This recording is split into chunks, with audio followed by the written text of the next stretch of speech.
Hey guys, welcome back to the channel. This is a story about what if Naruto shows his true self after graduation. Before I start, please support for more amazing content, and do consider subscribing to my channel and share this video with your friends. This is written by Magic Shade and link in description and support writer. Let's start the video. Start. A large, desolate, barren landscape stretched outwards for miles upon miles. Barren, charred and burnt trees stood like sentry skeletons, their lifeless limbs stretching towards the endless expanse of the bloodied red sky. A single wind drew its breath across the landscape as the sands slowly shifted under its unguided movements. 9 separate bodies lay strewn across the landscape. Black cloaks surrounded them, hiding the limpness of their deceased bodies. Amid the death, a single figure stood. A long crimson cloak billowed around his form. A long trailing ribbon flowed from his left bicep. The cloth was a deep black, its ribbon flecked with fresh and dried blood. A metal plate was attached to the cloth. The metal plate bore a symbol similar to a leaf. This symbol was the mark of a village. A village known as Kanehigakure no Sato. The village hidden in the leaves. This symbol had a single line drawn through it. This line represented more than anyone would care to comprehend. The figure was tall. His red, nearly maroon, hair flowed gently in the breeze. Blood flowed freely from a large gash on his stomach. His bare chest glowed in a faint red glow from a design drawn on his navel. The glow was a stark, bright, boiling red. It emanated from the seal drawn on the man's skin. This seal contained a beast of immense power, a beast known only as the Kyuubi no Kitsune. In the hand of the man was a long katana. Blood slowly flowed in runnels down the blade. On his back was a large sword wrapped in bandages. On his left was the hilt of a sword, decorated in gold and emerald. However, no blade was attached. The man's cold midnight blue eyes surveyed the landscape. As he stood, the wind slowly died out. The man was having an internal conversation. It's finally over. All of it. They're all gone. Every last one. We can all rest in peace. A deep rumbling voice from within the glowing red seal responded. Such a shame there isn't anyone left to revel in your glory, isn't it, kid? The man gave a small smile. Still so cynical like Kyuubi? Even in death I guess our old habits don't die. The voice gave a low rumbling chuckle. I suppose you're right. There isn't anything left. No Akatsuki, no Konoha, no one. The man, whose name was Uzumaki Naruto, allowed a single tear to fall. Crying was not a luxury he had allowed himself during the battle. Have you ever stopped to wonder how many people died because of what you did? How much was lost? Naruto closed his eyes as images flashed through his mind. The cheerful eye smile of his sensei, Hatake Kakashi. The smiling face of Harino Sakura. The gluttonous grin of Akamichi Chuji. The lazy, disinterested stare of Nara Shikamaru. The shy, sparkling eyes of Hyuga Hinata. The stoic face of Abirame Shino. The boasting, cheerful visage of Inuzuka Kiba. The slightly disapproving, but kind, glare of Yamanaka Ino. The stoic, fate-obsessed persona of Hyuga Niji. The exuberant and excited Rock Lee. The smiling Hiroshi Tenten. The cheerful eye of the Sandame Hokage. The drunk, sleeping form of Tsunade, the Godame Hokage. The motherly, yelling picture of Shizen. The bearded and smoking Sarutobi Asuma. The bright red, glistening eyes of Yuhi Kurenai.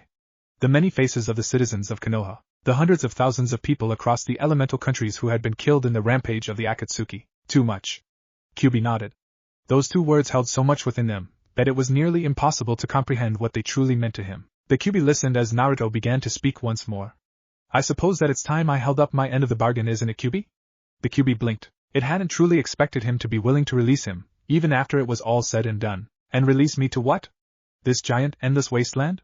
So I can watch for millions of years as you beasts rise from nothingness once more? No thanks. Instead, how about I help you out one more time? Naruto didn't know how to respond. In his 26 years of life, he had never expected something like this to happen. I don't see how, Kyuubi. But if you want to, I don't think there's much I can do to stop you. The Kyuubi grinned within its cage. I'm doing this because I won't be able to come with you. I'll be lost forever. But at least you won't be. I promised myself I wouldn't tell you this, but I've come to see you as somewhat as my successor. Naruto was speechless. The Kyuubi thought that highly of him? Now I want you to fix all this.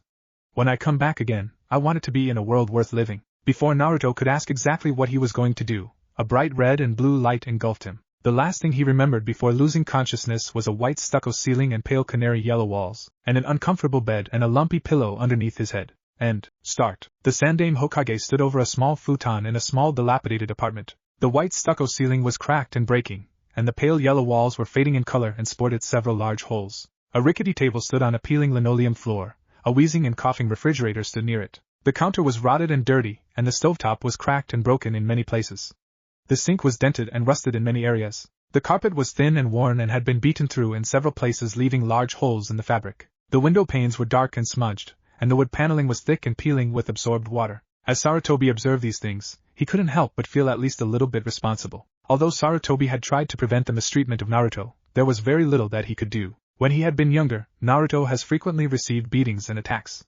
They lessened as he grew older, and soon only drunks and vagrants attacked him. The drunks usually in some misplaced anger over the same event that drove them to end up pissed drunk in the first place, and the vagrants thinking maybe he had something worth a bit of cash on him. However, a mob of some sort usually formed on the 10th of October. These mobs weren't those that involved the whole town.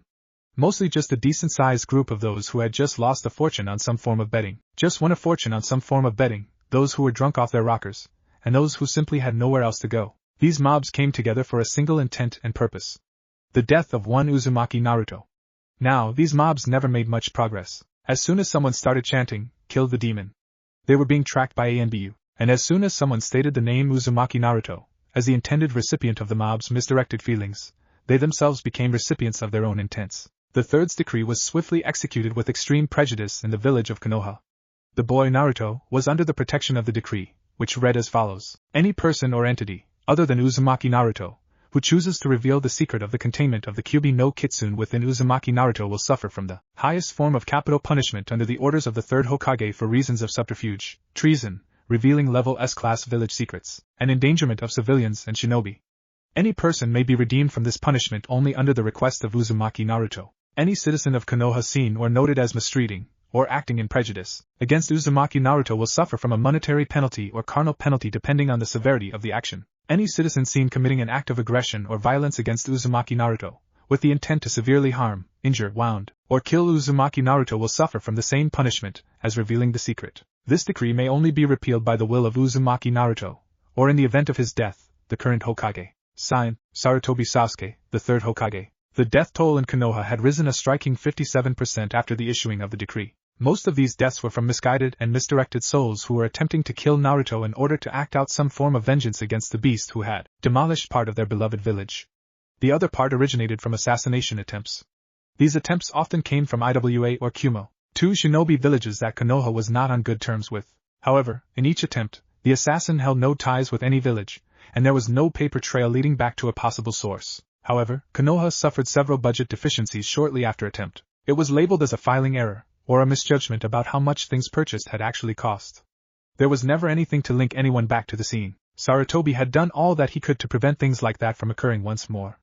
However, Sarutobi ran an entire village. He could delegate tasks to subordinates, but plenty of things required his signature, and nowadays Sarutobi was forced to carefully read through every document quite carefully. Gone were the carefree days of simply signing every paper that passed through his office, and only briefly checking over important documents. Many attempts had been made by several factions within Konoha, such as the Merchants Guild, the Shop Owners Union, the Stall Owners Guild, had all tried to slip things past him hidden within documents. What originally seemed like a formal request to change the kind of wood used in certain umbrellas on the stalls, a relatively minor issue, contained an article requesting that stall owners be granted the right to charge extra to orphans and disadvantaged citizens if they so chose, and the right to harm said individuals should they disagree with the price without fear of any legal retribution. Meaning, if they wanted to, they could charge Naruto as much as they wanted for any of their merchandise, and if he made any sort of complaint about it, they could kill him. Needless to say, that particular request was destroyed. Although Sarutobi had done as much as he possibly could, it wasn't really that much. He stopped by to visit Naruto on his birthday, of course, but then again he did that for all the orphans that he could. However, Naruto was the only orphan who he currently did such a thing for. All the other orphans had other caretakers who took over that responsibility, or they were quickly adopted into a family. But beyond that simply pleasure, Sarutobi was extremely limited in what he could do for the boy. He couldn't take care of a boy Naruto's age. He was far too busy with his duties as Hokage, and his son Asuma was too busy to take care of a child. As such, Sarutobi was forced to interact as little as possible with Naruto. However, whenever he had a few spare hours, Naruto was always there to fill that gap. He provided Naruto with a weekly orphan stipend provided to all orphans living on their own after the age of 5. However, it didn't amount to much. Sarutobi had placed Naruto in one of the tenements specifically reserved for orphans such as him, but he hadn't anticipated the rest of the tenement being deserted. There wasn't much that Sarutobi could do beyond what he had already. The boy had a sizable amount of money left from the stipends he had saved. Unfortunately, this was due to many shopkeepers exercising their right to refuse service to anyone they chose. Those that didn't refuse him service offered him only low-quality goods. These ranged from near-rotting foods or expired milk, to low-quality clothing. The orange jumpsuit Naruto always wore was in fact originally sold as Tundra Climate Rescue uniform. The thick padding offered layers of warmth, while the bright color was an easily visible signal in thick white snow. However, it didn't sell particularly well in Konoha. The shopkeepers, however, turned this to their advantage by offering it as the only item in a market available to Uzumaki Naruto. Sarutobi sighed as he watched the peaceful boy slumbering on the futon before him. He had come to speak to Naruto about him attempting the genin exam the next day. It was unusual to say the least for a 10-year-old child to even attempt the exam. In this story, it follows canon as Naruto being 12 when he graduates. He wanted to let Naruto know that he wouldn't be disappointed if he didn't pass the exam. Sarutobi had no doubts that Naruto couldn't pass the exam, but the exam given to early graduates was intentionally slanted to discourage them from graduating. This helped to promote mental stability and emotional maturity before graduation. Those that did manage to pass the test despite all the deterrents in place truly deserved their spot as shinobi of Konoha. Unfortunately, many early graduates suffered from mental instability. Uchiha Itachi and Orochimaru were two examples. Kakashi had his own personal quirks, but he wasn't on the level of mental deterioration that Itachi and Orochimaru were. Sarutobi was snapped out of his reverie as the body in front of him started to move. Naruto opened his eyes slowly as they adjusted the dim glare of the light of his small apartment. He gave a slight groan as he came back to reality. The last thing he could remember was the Kyuubi's dark laughter as descended into the red vortex. He had no idea where he was, but he had a feeling that it wasn't a place he really wanted to be. As he thought through his next move, a voice Naruto thought he would never hear again registered in his mind. "Naruto-kun, are you alright? You seem a bit restless." Naruto stopped moving. That voice. It couldn't be. But he was killed years ago. How can he still be here? "Are you okay? You seem jittery." The aged Hokage's voice broke him out of the spell. "Gigi? Is it really you, Gigi?" Sarutobi looked down at the small boy that looked up at him with large watery tear-filled eyes. Sarutobi had no idea what was causing Naruto's emotional mood, just that he needed to be comforted. "Yes, Naruto, it really is me. I'm here. What's the problem? Did you have a bad dream or something?" Naruto sobbed quietly into the Hokage's shoulders. He lifted his head at the Hokage's reassurance that he was real. It was all too surreal for him. The Sandaime Hokage was alive. You could say that, Gigi. I thought that you had died. It was all so real. Naruto paused for a second to think. Was he dreaming, or had he simply dreamed the war between Oto and Konoha? Had he just made up all those people? Were they all just figments of his imagination?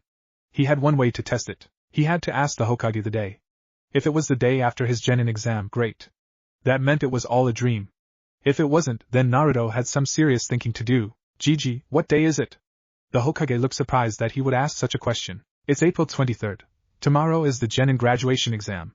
You've been asking about it for a while, and as much as I want to, I can't prevent you from taking it early. You're only 10, but you're also your own legal guardian.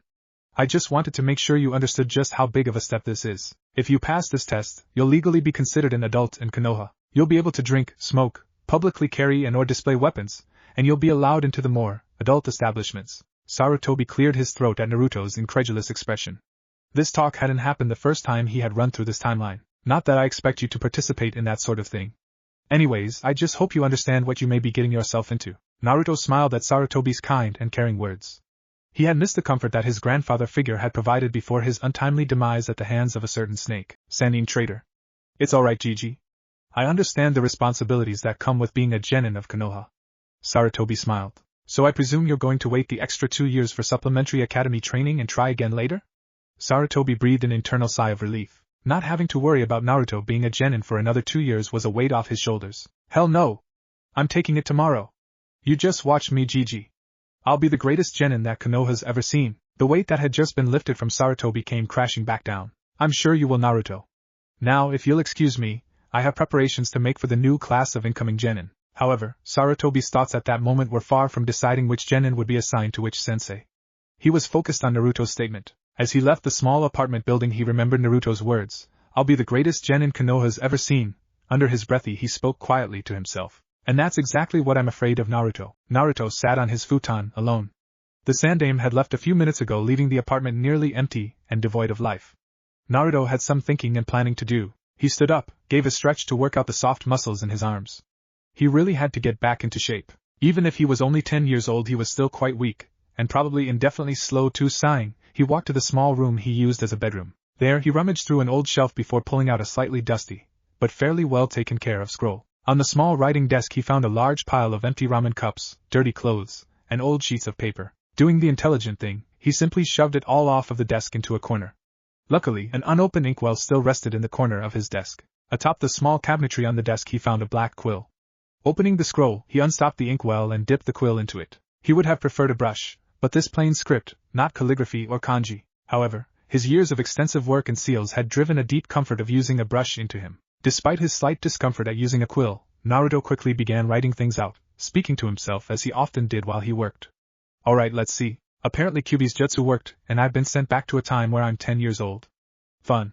He quickly wrote down a note at the top of the scroll. Arrived at 10 years of age. Physical condition, deplorable. Body has little muscle mass and is severely malnourished, most likely surviving off Kyuubi's chakra's ability to extract nutrients from nearly everything. Requires conditioning. Naruto glanced down at what he had written. He quickly and decidedly crossed out the words Kyuubi's chakra. It wouldn't do for anyone in this timeline to discover that he had knowledge of Kyuubi prior to his learning of it. He wrote another note down. Mental condition, preserved from previous timeline. Unsure of any possible side effects from time travel jutsu used by Naruto wrote Kyuubi down, but quickly crossed it out, reminding himself to not give any clues that he wasn't the same 10-year-old he had been 16 years ago. Possibility of mental deterioration or insanity is present. Must learn to control reactions to old acquaintances. Mustn't lose face as lovable idiot. Naruto noted what he had already written down. Below, he drew a straight line in a horizontal fashion, and at the end drew a much shorter vertical line crossing it. Beneath it he drew the kanji 410. After that he wrote arrival. Beneath that he wrote out a sequence of events. 2 years of supplementary academy education. Graduation from academy from special assignment. Assignment to Team 7 with Hatake Kakashi as sensei. C-rank mission to Wave Country. Chunin exam participation. He continued in this fashion all the way down the lengthy scroll till he had recorded all the events of his previous timeline, just barely managing to fit eradication of Akatsuki and use of time travel jutsu. At the very bottom margins of the scroll, Naruto sighed as set down the quill for a moment. He had to make sure no one else found this scroll. If they did, he would have no idea how to explain it to them and would have to take one of 3 courses of actions. 1. Try to make up an explanation and hope they believed it. 2. Tell them the truth. Explanation 1 was fine unless he had to retell it over and over, and then his details may become mixed up, or it may not fit with his past, and he could inadvertently lead to his own demise after being labeled a spy and killed. Option 2 would most likely result in a medal evaluation and admittance to the Konoha Psych Ward, or his execution. Or 3, he could kill the offender and bury the evidence so deep no one would ever find out exactly who did it, why it happened, or how. Naruto had taken over for Tsunade in many of the day-to-day paper filing tasks in his previous timeline. He knew just which papers to file where to make something disappear for good. However, Naruto didn't want anything to do with any of those outcomes, so he had to make sure he hid this scroll very well. After his internal debate about what to do if the scroll were ever discovered, Naruto decided to take very good care of the scroll, or take one of 2 other options. He could place a minor fire seal on the scroll, so that anyone who attempted to open without first disabling the seal caused the seal to erupt into a small pile of flames, or to attach a chakra-specific or blood seal to the scroll. The blood seal ensured that anyone who wasn't of direct relation to him would never be able to open the scroll. It had to be resealed with blood every time, a pain if nothing else. The chakra-specific seal would enable that unless someone could mimic the characteristics, potency, frequency, elemental affiliation, elemental saturation, how attuned to their elemental affinity they were, they wouldn't be able to open it. It was possible, nearly impossible, but still possible, to mimic chakra to open the scroll, or with enough influx, the seal could simply be overwhelmed and the scroll could be opened. However, the seal only required a copious amount of chakra to apply and needed no reapplication after the initial sealing. Naruto decided that when he found the time, he would have to apply one. However, he needed to get back to finishing up the scroll before the next day. He moved to the right-hand side of the scroll, the left side covered in slightly sloppy, yet elegant, script. After all, a quill was different from a brush, but the basic principles of writing applied no matter what utensil you were using. At the top of the page he rewrote arrival at age 10. Beneath it he listed a single item. Talk with Sandaime Hokage before first attempt at genin exam. He decided it would be incredibly important to record each event that differed from his original timeline. He didn't know what effects his actions would have on this timeline, but it was his sincere hope that at the end of the scroll, he wouldn't be writing about the eradication of Akatsuki and the end of the world. He hoped he wouldn't be writing at all. He hoped, he truly did, that some other hand would take a quill and ink, and at the bottom of the scroll put, Death of Uzumaki Naruto due to natural causes, with an age and a date marked by it. Preferably the age would be quite an old one. Naruto sighed. He didn't have time for those thoughts at the moment.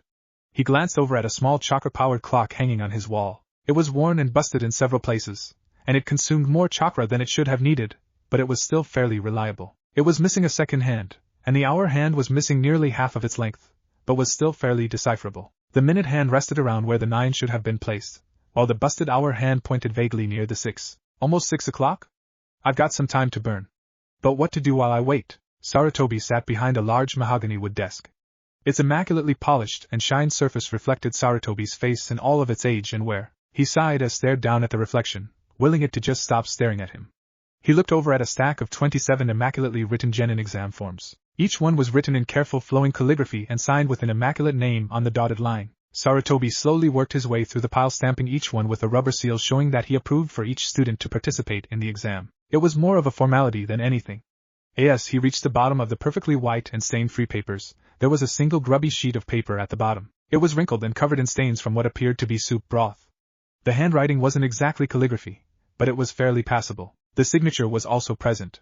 Sarutobi lifted the stamp and paused. After a moment of deliberation, he let the stamp fall in an arc, imprinting a thick red inked mark in the corner. Approval for Uzumaki Naruto to participate in this year's genin exam as a possible early graduate was approved. Now, most of the hopefully graduates were 12 years old.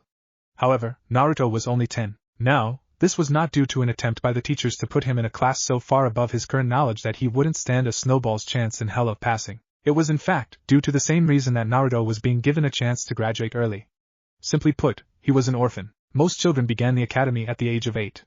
For 2 years they worked on basic shinobi skills and jutsu, and history and theoretical concept. Things that wouldn't necessarily be used as a shinobi, but that could be potentially useful in an undercover mission. At the age of 10, or more specifically, at the end of the second year, the early graduate option was offered. If signed by a legal guardian, the student would be able to pass a higher level exam to graduate early. However, in order to help prevent mental deterioration, students were mandated to be at least 10 years of age before attempting the exam. Now, if the students didn't pass the early exam, or chose not to take it, they were enrolled in a series of advanced concept classes. These classes were chosen individually by a student. They ranged from flower arranging, to chakra manipulation concepts, to flying knives, the art of throwing weapons, to pottery, concept to shelf, to clothing, merchanting and design, to advanced history concepts, to the most commonly taken course, shinobi preparation. These classes were designed to allow hopeful graduates to gain skill in a separate profession in the event they weren't permitted to become genin, or in case they were injured and forced to retire from shinobi duty. If a student chose to follow that path, there is a much longer path one must follow, but its details are not important at the time. Now, Uzumaki Naruto was at the age of 10, attempting to graduate with the other children of his class. He was considered an early graduate simply due to his age. He had no parents, which offered him another unique opportunity in addition to early graduation. Early enrollment. With his own approval, Naruto was enrolled in an entry-level course at the allowed maximum of 2 years. Naruto barely passed any of the classes. Barely scraping along. His grades were abysmal and showed nearly no effort.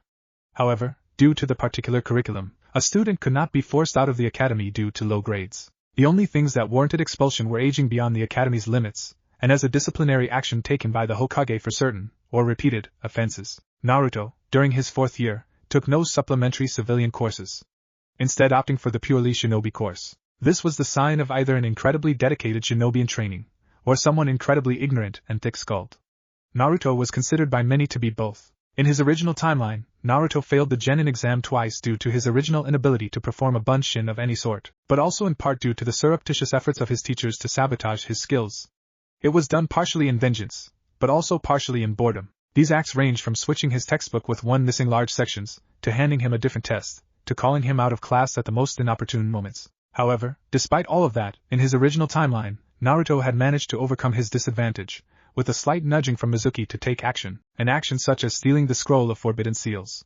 However, Naruto was now a 10-year-old boy, with the mindset of a 26-year-old war-torn and hardened Uzumaki Naruto. He had already decided he wouldn't fail the genin exam. Naruto had arrived at the conclusion that it would be best for him to pass the genin exam as soon as possible due to several reasons. 1. He had already lived through the timeline where he began as a lovable idiot and slowly grew into a force to be reckoned with. It hadn't turned out so well. 2. This offered him more of an opportunity to change things. Being placed on a genin team 2 years ahead of most of his original comrades would offer him a different perspective. 3. He could pass it, and he didn't really feel like sitting through 2 more years of supplementary academy classes. Although he had the mindset of a 26-year-old Uzumaki Naruto, he still didn't have that long of an attention span for something so menial. With his decision made, Uzumaki Naruto stood in front of the large academy building. The windows were dark and empty, the hallways deserted, the doors locked for the night. Despite all of this, Naruto still found a sense of reverie in seeing the old building once more. After all, it had been one of the first institutions removed from shinobi lifestyle during the war. The building itself was killed in a bombing raid from the Akatsuki member Deidara during their terrorist reign over the elemental countries. Seeing the tall stone and brick building brought back many memories for the now young Uzumaki. Both good and bad. I never thought I'd see this building again. Then again, I never thought I'd see any of Konoha ever again. Naruto's words were spoken to a large and empty field. He placed his hand on the stone wall of the academy, as he slowly traced old grooves and scars in the rock created by pranks, or just plain weathering. But no matter how they got there, they bore meaning to Naruto. I finally get to come back and have a chance to get a real academy education. And what do I decide to do? I decide to graduate as soon as I possibly can. As Naruto slowly walked away from the academy building, if one looked closely, they would notice a single tear from the eye of Uzumaki Naruto. A loud ringing noise filled the air as Naruto groaned and rolled over in his small bed. His hand reached out from a tangled mess of bed sheets and covers to clamp down on the offending device. The clock gave a small sputtering clank as its noise died down for another day. Naruto groggily lifted himself from his bed before finally glancing at the clock. The small alarm clock had no arms, and bore no numbers. In fact, it didn't even have a face. The small thing was salvaged by Naruto, and he was able to set it so that it rang at approximately 5:30 every morning. It would be possible for him to reset it, but the amount of effort it took the first time, not taking into account the pliers, 2x4s, 3 screwdrivers, and 1 pair of nail clippers that had been needed to set it, it just wasn't worth it. As he slowly made his way towards his kitchenette area, he picked up a thick red marker he kept on a string hanging from his calendar. As he walked by, he crossed out the day and noticed the writing. In his groggy state, he had completely forgotten that today was the day his changes, hopefully, began. As he crossed out the day, the question on his mind was not the usual, what flavor of instant ramen would he be forced to have this morning, but rather, what next? And, start. Hayatsushi Mataro was an instructor at the Konoha Shinobi Academy. He was a fairly average man. He had reached the rank of Chunin after several years as a genin. He wasn't exceptionally skilled and would probably never reach the rank of Jounin. He happened to, on this day, work in Academy Room number 417. Now, there was nothing wrong with Academy Room number 417. It was a fairly average classroom. It had the normal 5 rows of desks, and the normal chalkboard at the front. Its desk was usually empty as teachers rotated in and out of the classroom occasionally. Konoha was fortunate to have a surplus of academy teachers. But what made this room truly special on this day was that Madara was being given a chance to administer the genin exam. He had never been given this chance before, and he was quite excited. This was a new experience for the academy teacher. What no one had told him was that the infamous prankster Uzumaki Naruto was going to be attempting the advanced test that day. If they had, then perhaps what happened to Madara wouldn't have. Uzumaki Naruto sat in the midst of 24 screaming, chatting, yelling, overhyped, and excited 12-year-old genin hopefuls. He glanced around the room. He didn't see very many people that he recognized. He gathered that most of them either failed their genin tests, didn't participate in the Chunin exams, or they ended up looking quite different 16 years down the road when Naruto could have possibly met them. Or maybe, they had been killed before Naruto ever had a chance to meet them. Sighing, he set his head down on his desk. He didn't know exactly what he was going to be asked to perform for this test, but he knew that it wouldn't be much of a challenge. A hush fell over the students as Madara walked into the room smiling. He looked over the students, his eyes stopping on Uzumaki Naruto. His mind was instantly thrown into turmoil. Not because he thought of Naruto as a demon, truth be told very few people did. They just used it as an insult and blamed him for the death of the Yondaime, or any other variety of reasons, but because of Naruto's infamy for being a prankster. His eyes darted around the room, looking for any sort of trap or prank that could go off at any second. His mind was racing. He put something in here, I know he did. The stories about him tell that much. No teacher has ever even gone a single day without being pranked by Uzumaki Naruto. I have to be on my toes, I got to be sneaky. I can't let him know what I'm thinking. He isn't going to prank me. Mataro's enthusiasm served to help him cope with dealing with Naruto for the day. However, in the previous timeline, Naruto had indeed set up a prank for this teacher. It had resulted in his pants being glued on for about 4 days, and his hair turning hot pink for several weeks. In the original timeline, he had been thrown out for this prank. However, this time around, the teacher wouldn't step into the trap until several days later when he was cleaning up the classroom for the summer. Needless to say, at that point, there was nothing to show Naruto had set the trap. Madara, with his renewed confidence, stepped up to the front of the classroom. Hello kids. Today you'll all be participating in the genin exam. A cheer went up throughout the classroom. Madara waited for the cheer to die down. The exam will be administered in 3 separate sections. The weapons proficiency portion is first. You will be asked to show adequate skill in kunai and shuriken targeting, both stationary and moving. Second is the informational scenario test. You will be given a scenario on paper that you must describe how to handle in an acceptable and adequate fashion, meaning you must devise the best way to escape while taking minimal losses to your team and their supplies. Third, and last, is the Jutsu proficiency test. You will be asked to perform the 3 Jutsu taught here at the academy. Now, if you are proficient in any other weapons, you may demonstrate this to me, and depending on your level of skill you may receive bonus credit for the weapons proficiency test. The same goes for the Jutsu proficiency test. Now, the first portion of the test will be the informational scenario. Please prepare your brushes or quills. You will have 1 hour and 30 minutes to take this test. Madara passed out 24 manila-colored sheets with a small amount of print at the top. He walked back to his desk, picked up a pink one and set it on Naruto's desk. As an early graduate, you'll have to take one of the more advanced situations. Please keep in mind your paper will also be graded on a much higher scale. Madara carefully walked away, keeping half an eye on Naruto.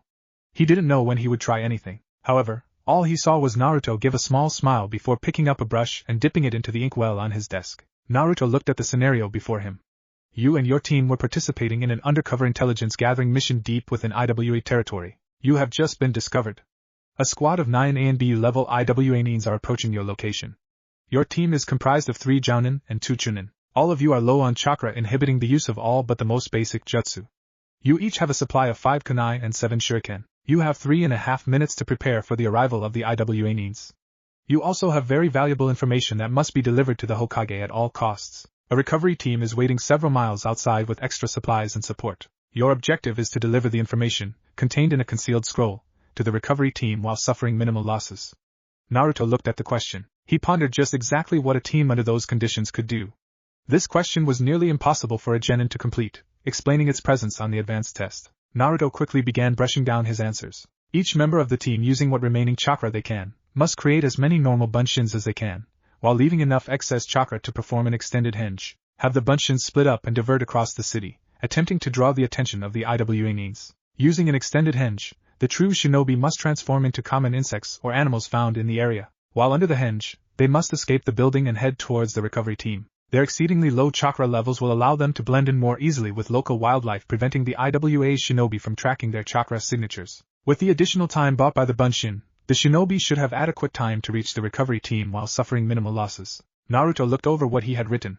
There were some things he had assumed, and some things that relied on luck, such as the IWA nin being fooled by the bunshin, but overall, it seemed passable. Naruto set the brush down and stretched his arms over his head. He glanced at a clock. There were only a few minutes left in the exam. He glanced around to see that many were finished, while some were struggling to finish up their exam. He leaned back and closed his eyes and waited for the teacher to end the exam. Alright, everyone set down your brushes or quill sand hand in your tests. Naruto, place your test on my desk. It must be filed separately. Once you've handed me your test, please report to the practice field for the weapons proficiency exam. The students stretched as they stood, chatting with their friends over what scenario they had been given and what they had written. Naruto set his paper on the teacher's desk and walked out the door, following the multitudes of students out to the field. Once they were all there, they waited for Madara to arrive. He soon arrived carrying a large box of shuriken and kunai pouches. Set up at the other end of the field were targets. The 2 targets at the end of the field at the moment were stationary. In front of them were several long metal trays that sank into the ground. These trays were long and thin and contained moving targets for the next test. Alright students, you will each be given a pouch of kunai and shuriken. You will be asked to throw 10 kunai at one target, and 10 shuriken at another. The same test will be delivered a second time using moving targets. You must land at least 15 shuriken and kunai combined in the acceptable target range. If you wish to display proficiency in additional weapons, please approach me after the administration of this test. Madara passed out pouches of throwing weapons to students, allowing them a minute to be accustomed to the slightly heavier real weapons. As he approached Naruto, he handed him 2 pouches and explained what his advanced test would be. You will be asked to perform the same test as the other students with slightly changed rules. You must alternate between still and moving and kunai and shuriken upon my command. You must also have 18 kunai and shuriken within a small acceptable range to pass this test. Naruto nodded and took his 2 pouches. Their weight was familiar. The training weapons usually used at the academy were lighter and blunted, being made of a weaker alloy. Naruto had grown accustomed to the real thing after years of use. He watched as the students one by one threw their weapons at the targets. Some missed a few, some made most of them. A few people didn't quite make it, but since the test only required you to score passing on 2 of the 3 sections and do decent on the 3rd, they would still probably graduate even if they failed the thrown weapons. When it came to be Naruto's turn, he stepped up to the line and strapped the pouches on. Turning, he smirked at Madara. Fire away, sensei. Slightly perturbed by the blonde's confidence, Madara began rattling off instructions. 3 kunai. Moving, still, moving. Shuriken, kunai, 2 shuriken, 3 kunai. Still, moving, still. No matter how fast he spoke the instructions, Naruto's hands continued to fly in perfect form. The black and silver metal glinted in the sunlight as they streaked through the air, impacting the wooden targets. When the test was finished, Madara was quite surprised to see 20 shuriken and kunai stuck in wooden targets, each one no more than a few centimeters from the dead center of the bullseye. There was definitely something strange about the kid. Madara asked if anyone wished to participate in extra credit. Naruto briefly considered it, but he doubted they would have any full-weight bakken, wooden training swords, or real katanas, or a real bastard sword similar in size to the ones wielded by Zabuza and Kisame. As such, he resisted in participating. The lighter training swords would simply throw off his balance, not to mention wielding a sword was far different from throwing weapons. Throwing weapons were easily adapted to despite height and weight changes. Naruto knew if he attempted to wield a sword without practice, he would most likely end up failing in some fashion due to his changed center of gravity. A few students tried to show off sword skills, but they were pitifully untrained in kenjutsu. He guessed that a few of them would receive a few points, since they managed to show that they planned to continue in the use of swords further along in their careers. Madara called everyone back inside to the small classroom where he explained the final jutsu test. You will all be called into the exam room. There I will ask you to perform a passably successful kawarimi, henge, and 3 bunshin. You must be able to perform all 3, no exceptions. If you cannot perform one, you automatically fail this portion of this test. However, even if you do not perform well on one, you may perform extra credit jutsu if you wish. Now, if there are no further questions, first up, Akata Matai. Naruto sat patiently meditating while he observed all 24 students, one by one, enter the exam room, and leave with a Konoha headband newly tied onto some part of their body. At last, after minutes and minutes of waiting, Madara called his name. Uzumaki Naruto. Naruto rose, stretched his arms, and slowly walked down the steps to the exam room. As he entered, he found Madara standing there, a gentle smile on his face. He hadn't been pranked all day, and he believed Naruto wouldn't attempt anything right as he was about to graduate. Madara's thoughts turned inward at that. Even if he completely and utterly fails this test, Naruto will still graduate. With how he did on the other tests, the Hokage would probably force his graduation if nothing else. Well, from what I can tell, he excelled on the written. He used knowledge most genin don't even have, and to a very effective point too. But he may decide to prank me if he knows he'll graduate. But he doesn't know about the written. I suppose I should just wait and see. Naruto watched as Madara began to sweat slightly, his smile becoming somewhat strained. He's not going to attempt to anything, is he? Well, even if he does, I can disable him fairly quickly. I may have the body of a 10-year-old, but my skills should still be about the same. Madara kept smiling as he finally began to speak. Alright Naruto, as I'm sure you know, you'll be taking an advanced portion of this test. This portion involves you doing 3 successive kawarimi, a near-perfect henge, including small details, and 5 bunshin, plus an additional type of bunshin not regularly taught at the academy. You may begin when you are ready. Naruto nodded. Without even moving his hand, he disappeared, a chair appearing in his place. Next, he appeared where Madara had previously been standing. Thirdly, he appeared standing in front of Madara, the desk and chair on the other side of the room from where they had been previously. The same with Madara and Naruto. The entire demonstration had only taken a fraction of a second. That was a flawless kawarimi combo. He didn't even use seals. What is this kid? Not to mention he switched with me. Switching with living objects, of different mass and size too, is incredibly hard. This child is some sort of prodigy. Madara looked at Naruto, who was waiting for approval to continue. Madara gave a slight nod, to which Naruto formed the seal for henge. He disappeared. Madara glanced around. He walked a few steps forward and found nothing. Squatting down, he looked at the floor. Where Naruto had previously stood was an insignificant minuscule dust mote. Madara blew gently on it, and Naruto released the henge. He used seals this time, but an advanced henge? Those aren't even common amongst jounin. This kid is something else. I'm nearly afraid to see what he has for the bunshin test. Madara nodded once more, to which Naruto nodded back. Without seals, 5 perfect bunshin appeared in front of Madara. He nodded. Naruto formed several seals before finally speaking the name of one of his jutsu, Konoha Bunshin. Madara blinked in surprise. He had never heard of Konoha Bunshin. In fact, Konoha was one of the only 2 Grade 5 to not a bunshin technique specific to their country. However, rumor had it that several years ago Kyomo had created a Rai Bunshin. No confirmation had been received though. But for a boy as young as Naruto to know a bunshin like that, where had he learned it? Madara watched as the smoke cleared, revealing 6 Narutos. In each of their mouths was a single green leaf. The one farthest to the right was first to speak. Madara-sensei, do I pass? Madara marked something his clipboard before smiling. With flying colors, Naruto. If I may ask, how did you create the Konoha Bunshin? I've never heard of such a thing. Madara was quite interested in how a boy, only 10 years old no less, had created a new type of bunshin. Naruto gave a small smile. It's simple. Bunshin are simply chakra-form constructs with a basic henge covering them. For details, the basic bunshin is simply a chakra construct in a human shape. What makes it easier than other bunshin is that it's only chakra, there's no substance to it. With other bunshins, you have to actively use your chakra to hold the material together to form the bunshin. Once it's created, the chakra forms its own bonds and stays together. However, if one strikes a bunshin, the chakra construct is disrupted and it falls apart.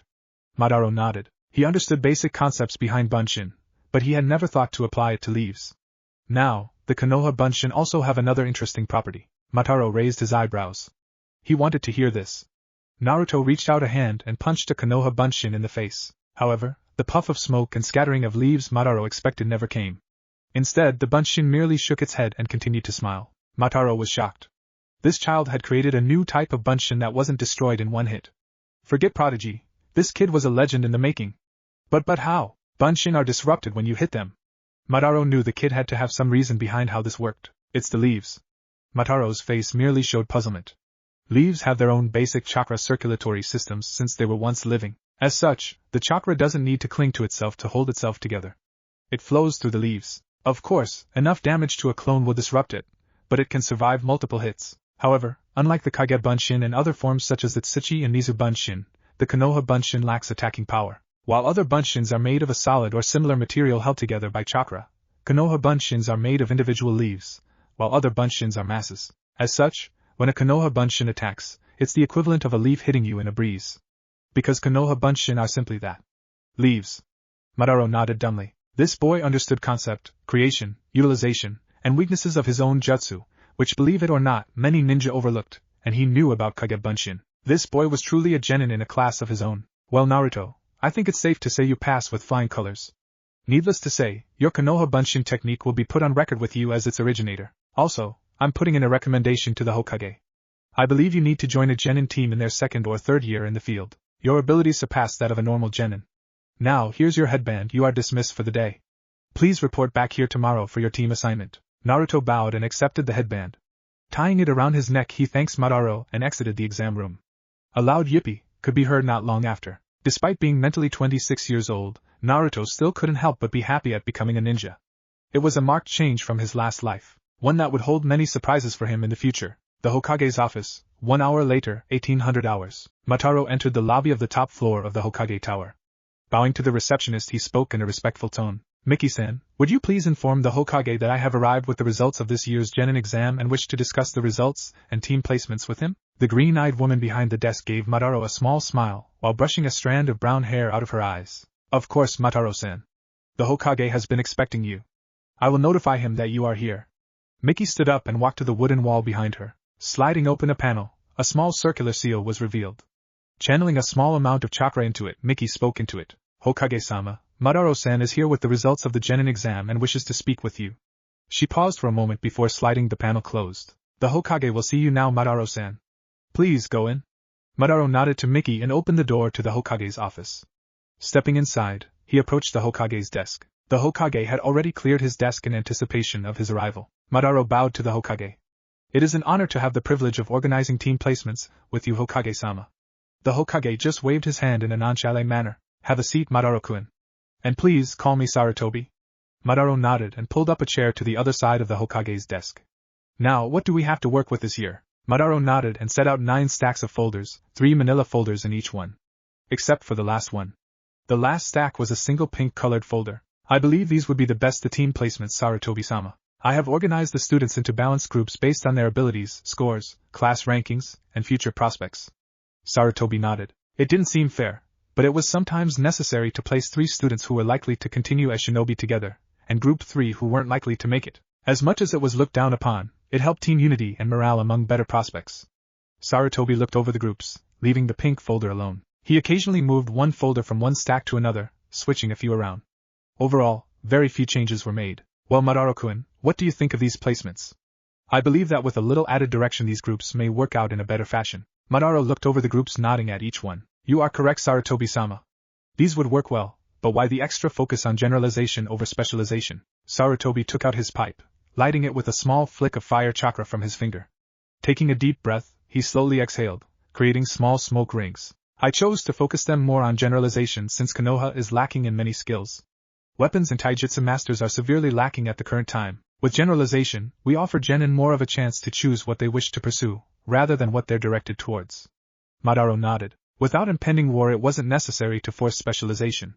He gave another nod, with an appreciative noise. He took several rubber bands, bundling each genin team together. I suppose the chosen sensei are acceptable even with the changed groups. Sarutobi took a drag on his pipe. Yes. Although some sensei would be better suited to specific students, we cannot afford that many apprenticeships, and we cannot risk one team unable to progress because of a sensei not suited to their needs. Now, is that all, Mataro-kun? Mataro's hand hovered over the last folder. The pink one. No, Sarutobi-sama. Mataro said with a sigh. The Hokage merely raised his eyebrows, still smoking, at that.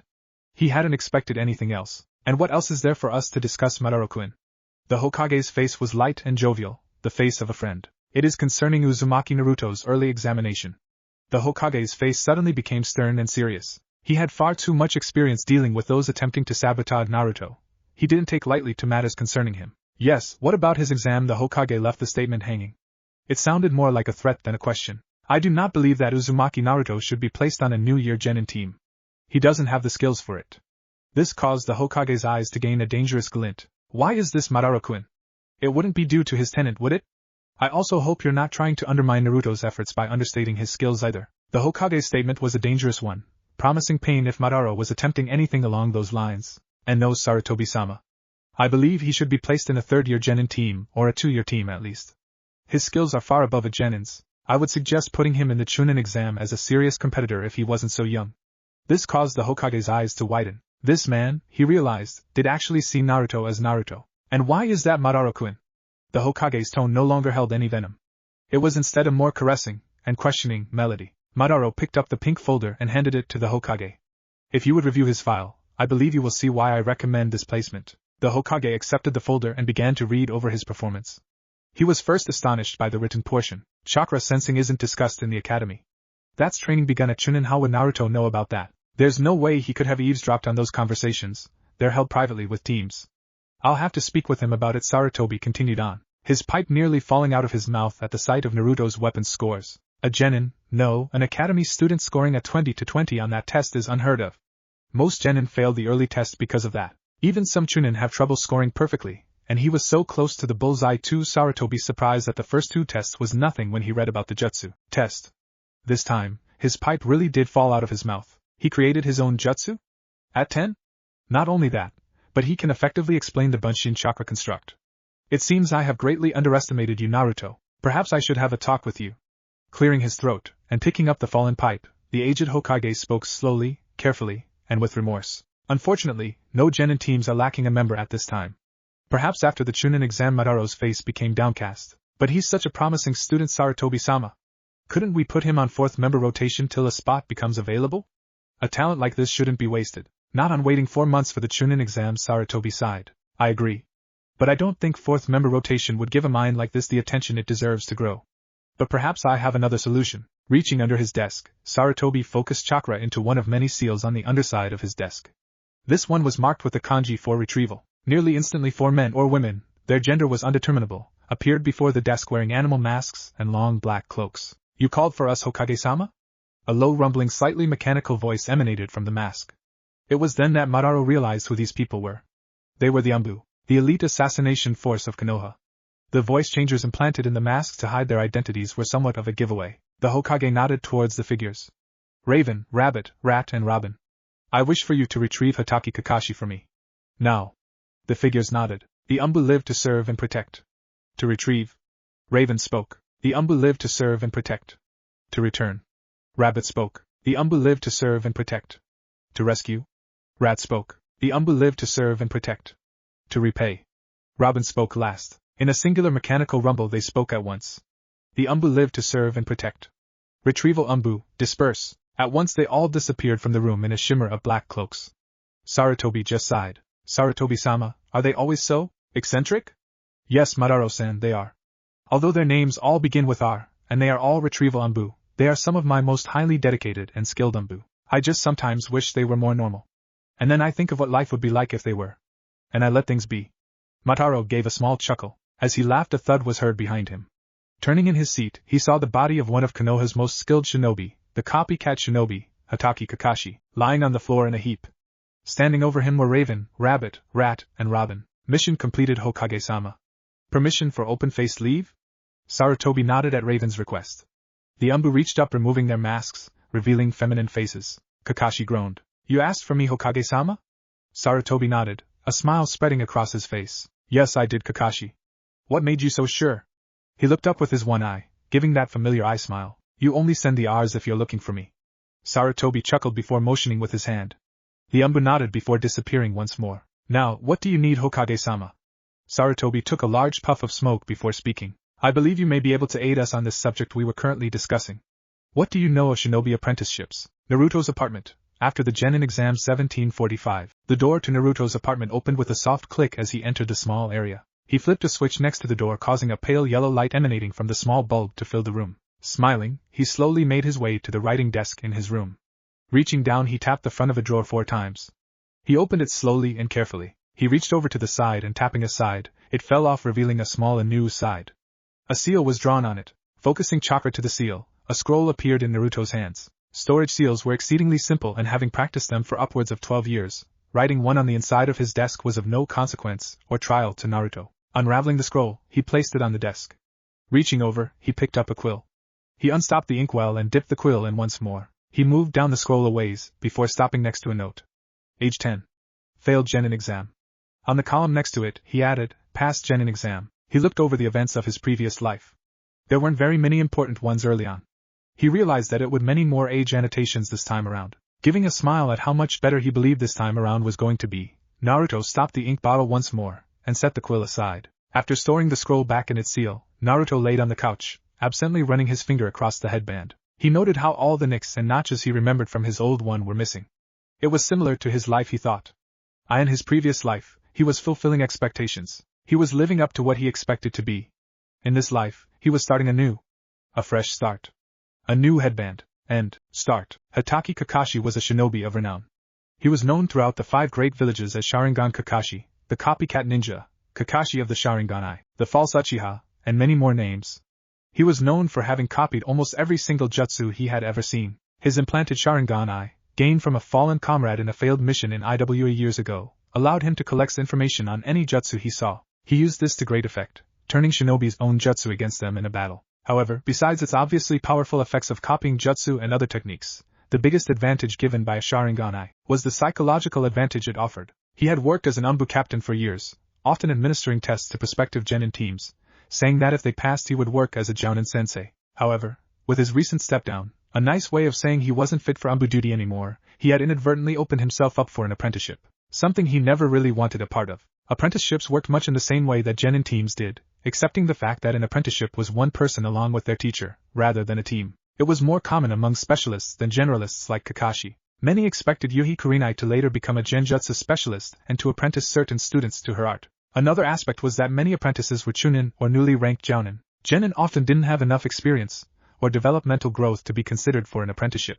Hokage Kakashi, despite his legendary talents and many accomplishments, had ended up with the newly promoted genin, Uzumaki Naruto, as an apprentice. Many would wonder simply why Naruto was apprenticed to Kakashi of all people. In time, the denizens of Konoha would most likely come to resent the bond and instead favor placing Uchiha Sasuke as Kakashi's apprentice, as they both had the Sharingan. But the reason behind the placement was political persuasion and specialization. Sasuke was a combat assault specialist in the making. With his ability to predict movement, once he awakened his Sharingan, and his fire jutsu arsenal, he would be an excellent choice to place on the front lines in a war. On the other hand, Naruto's devious mind and preference for high-powered techniques made him perfect for an assassination specialist. Many people believed Kakashi to be a generalist, but his only original jutsu, Chidori and Raikiri, were used for assassination purposes. Even his summons, the Nin Dogs, were used for assassination purposes. As such, Sarutobi had felt it would be best, given Naruto's exceptional scores on the test, to place him with Kakashi to be trained as an assassin. This is how Kakashi came to be standing in front of the academy building. He hadn't been here since he was about 6 years old. It reminded him too much of his quick ascent through the ranks. Of the war he was forced to endure because of his quick ascent. The war that sent him on a near-suicidal mission into the heart of IWA. The mission into the heart of IWA that took one of his teammates from him and drove the other one into the thralls of a hermit. The teammate that gave him his Sharingan Eye reminded him of the IWA shinobi who attacked them. The IWA shinobi who were comrades of the IWA shinobi who drove his father to suicide. It was true that the academy building drove Kakashi's thoughts down a dark and ravaging pathway. However, he hoped that this time, a new set of memories would extend from the building. Ones along the lines of him experiencing good times with his apprentice. However, to Kakashi, that outcome wasn't very likely.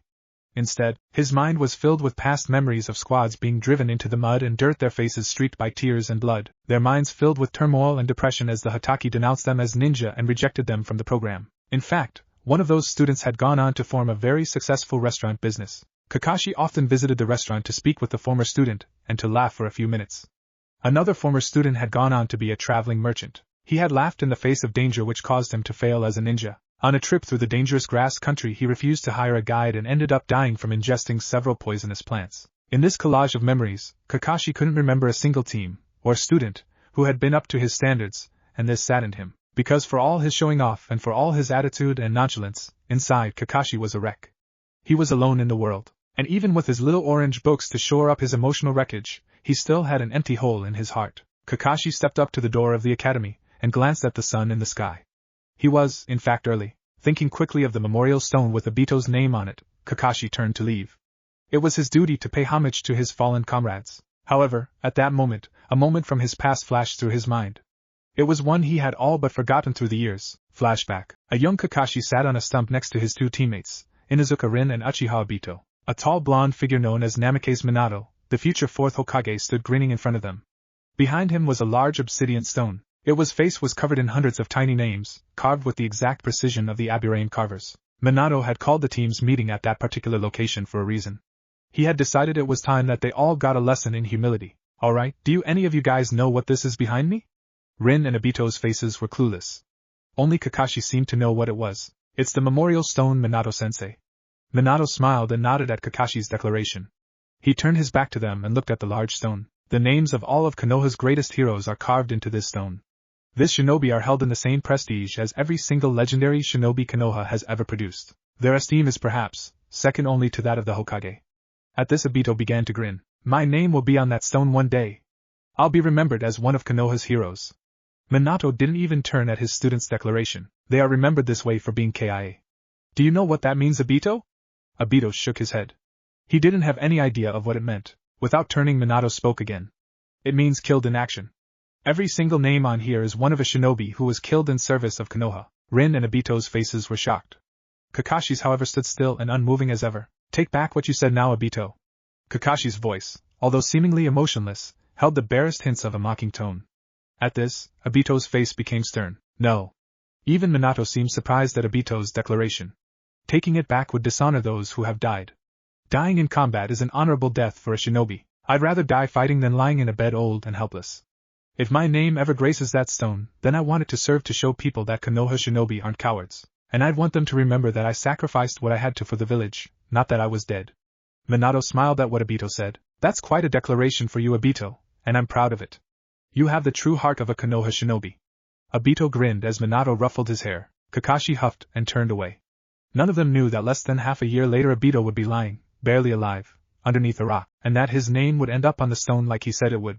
No one knew that years later, Minato's name would join his on the stone after the sealing of Kyubi, because at that moment, they had truly been a team. End flashback. Kakashi's hand rested on the doorknob to the academy. He hadn't realized he'd been walking closer to the door in his reverie, as he envisioned two teens come jumping off the steps, large grins on their faces, a much younger boy behind them scoffing at their actions, a tall blonde figure laughing at their antics trailing behind them. He shook his head. Have I been wrong this whole time? Was I doing what I should have been? I'm sorry, Obito, I failed you. But I promise, I'll find some way to make it up to you. Kakashi opened the door and walked in, heading for Academy Room 417. He had a promise to keep. Even if he couldn't keep it now, he would when given the chance. 15 minutes earlier, Academy Room 417, the class of genin laughed and yelled as they awaited their team placements. Naruto sat by himself in the front row, the singular, unmoving and much more diminutive figure amongst the crowd. The teacher, Madara, stood, proud and cheerful in front of all of them. He held in his hand a single sheet of paper, names of 25 students and 9 teachers printed in neat, military font on it. He began to speak to the class before reading the names. Welcome to your last few minutes at the academy. I know you've all trained hard for this moment, and have been waiting years for this chance. I'm proud to stand here today, to watch you as you leave for the life of a shinobi. Your Hokage and your village thank you for your sacrifice. We know that many of you have left behind family traditions and businesses to come here, and we thank the shinobi of Konoha for that. If it was not for you, this new generation, then Konoha would be left standing defenseless in its time of dire need. So please, go with pride, and go without fear. Before you lays a great open world, and it is the fruit that is ripe for the picking. With a gentle smile and those kind words, Madara delivered upon those jounin the adolescents of the age. With the team assignments, Madara had forged friendships and romances, and broken hearts and forced tears to be shed. He had given the jounin what every commander aspires for, soldiers whose minds are filled with the thoughts of glory, of hope, of heroism, of life. What he had not done, was given them what every commander needs. Soldiers who are versed in blood and death.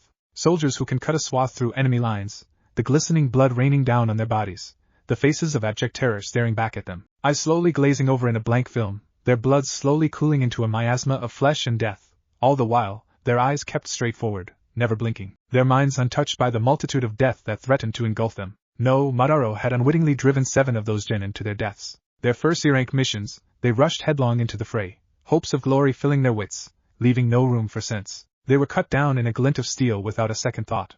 And of the remaining 18 genin, he had driven 3 to suicide. Unable to bear the horrors of true war, they committed suicide on the field, their friends and commanders bearing the grim visages of forced acceptance. And of those remaining 15 genin, he drove 2 of them, kunoichi, to a fate worse than death. Their minds, and their bodies, were tortured, raped, carnal pleasures to beasts most would not bestow the title of man upon. They would be ravaged in such a manner for hours without end, until their teammates finally reached them amidst the blood and gore. And in the rage, those beasts would be cut down like pigs in a slaughterhouse, their unworthy blood splattering the floundering kunoichi. And in their grief, the teammates would fail to notice that although their tears absolved the bodies of the victims of the horrible torturous things they were put through, their spirits had already departed, destined for something far beyond what the living comprehend, the scars of their lives borne upon their broken bodies. And of the 11 remaining genin, one would simply falter after the death of one of his teammates while attempting to rescue the third from the vile creatures that tortured her even as she cried out for terrible mercy. And of the remaining 10, 9 would go on to become successful shinobi. The 10th was Uzumaki Naruto, one who would go on to live in legend, or so he wished. Naruto watched as the new genin left with their sensei. He knew in his heart many of them he would never see again, and as they slowly drifted away, eventually it was just him and Madara left in the room. Naruto expected Kakashi would be in soon. He could sense him outside. Madara sighed and sat down at his desk. Naruto just patiently waited. About half an hour later the door opened and Hatake Kakashi poked his head in. His single visible eye crinkled upwards in an expression of joy. "Uzumaki Naruto?" he asked, looking in the direction of the only student in the room. Naruto nodded slightly at Kakashi's question. "Good. Now then, I would like you to meet me tomorrow at 0600 hours sharp at Training Grounds 9.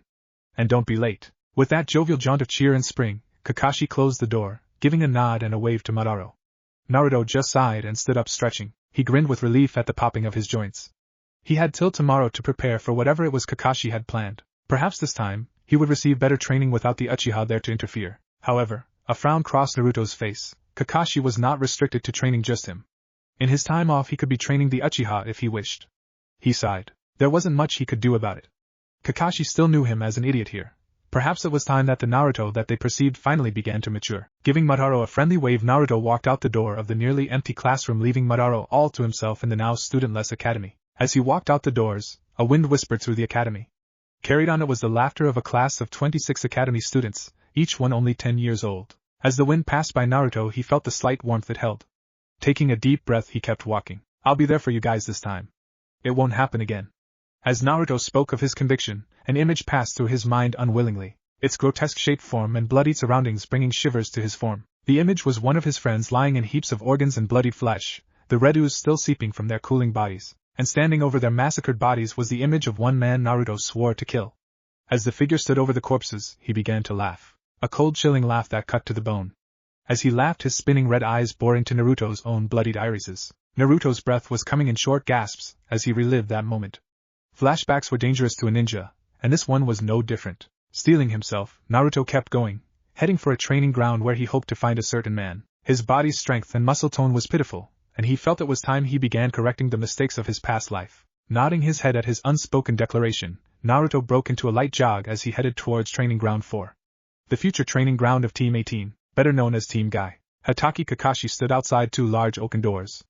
Inside of the doors was the office of one Sarutobi Sasuke, the 3rd Hokage of Konoha. Kakashi needed to talk with somebody, and he felt the Sandaime was the one who would fill that role the best. One of the guards standing next to the door, without turning, spoke to Kakashi.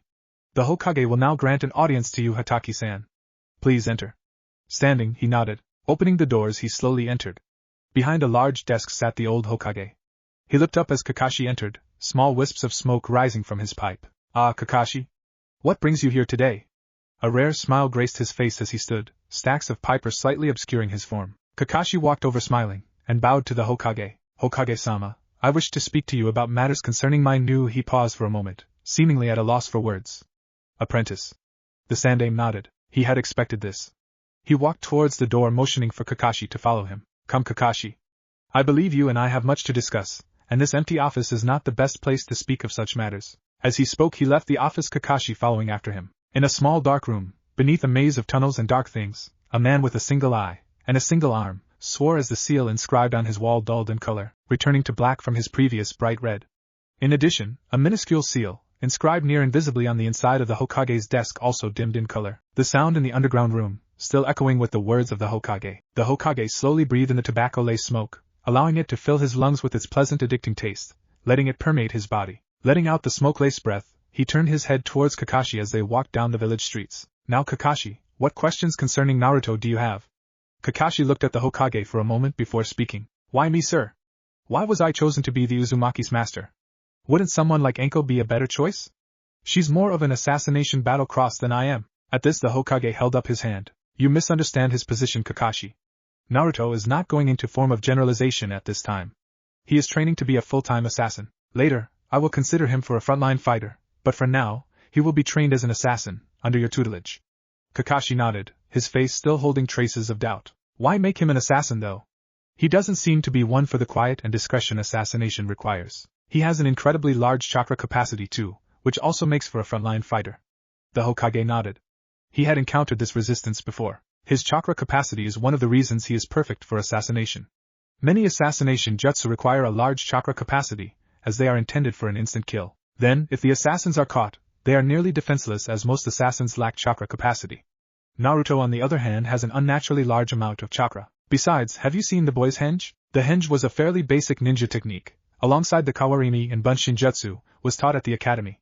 The henge worked by expelling a visible wall of chakra. This chakra was molded to shapes and colors and projected an image.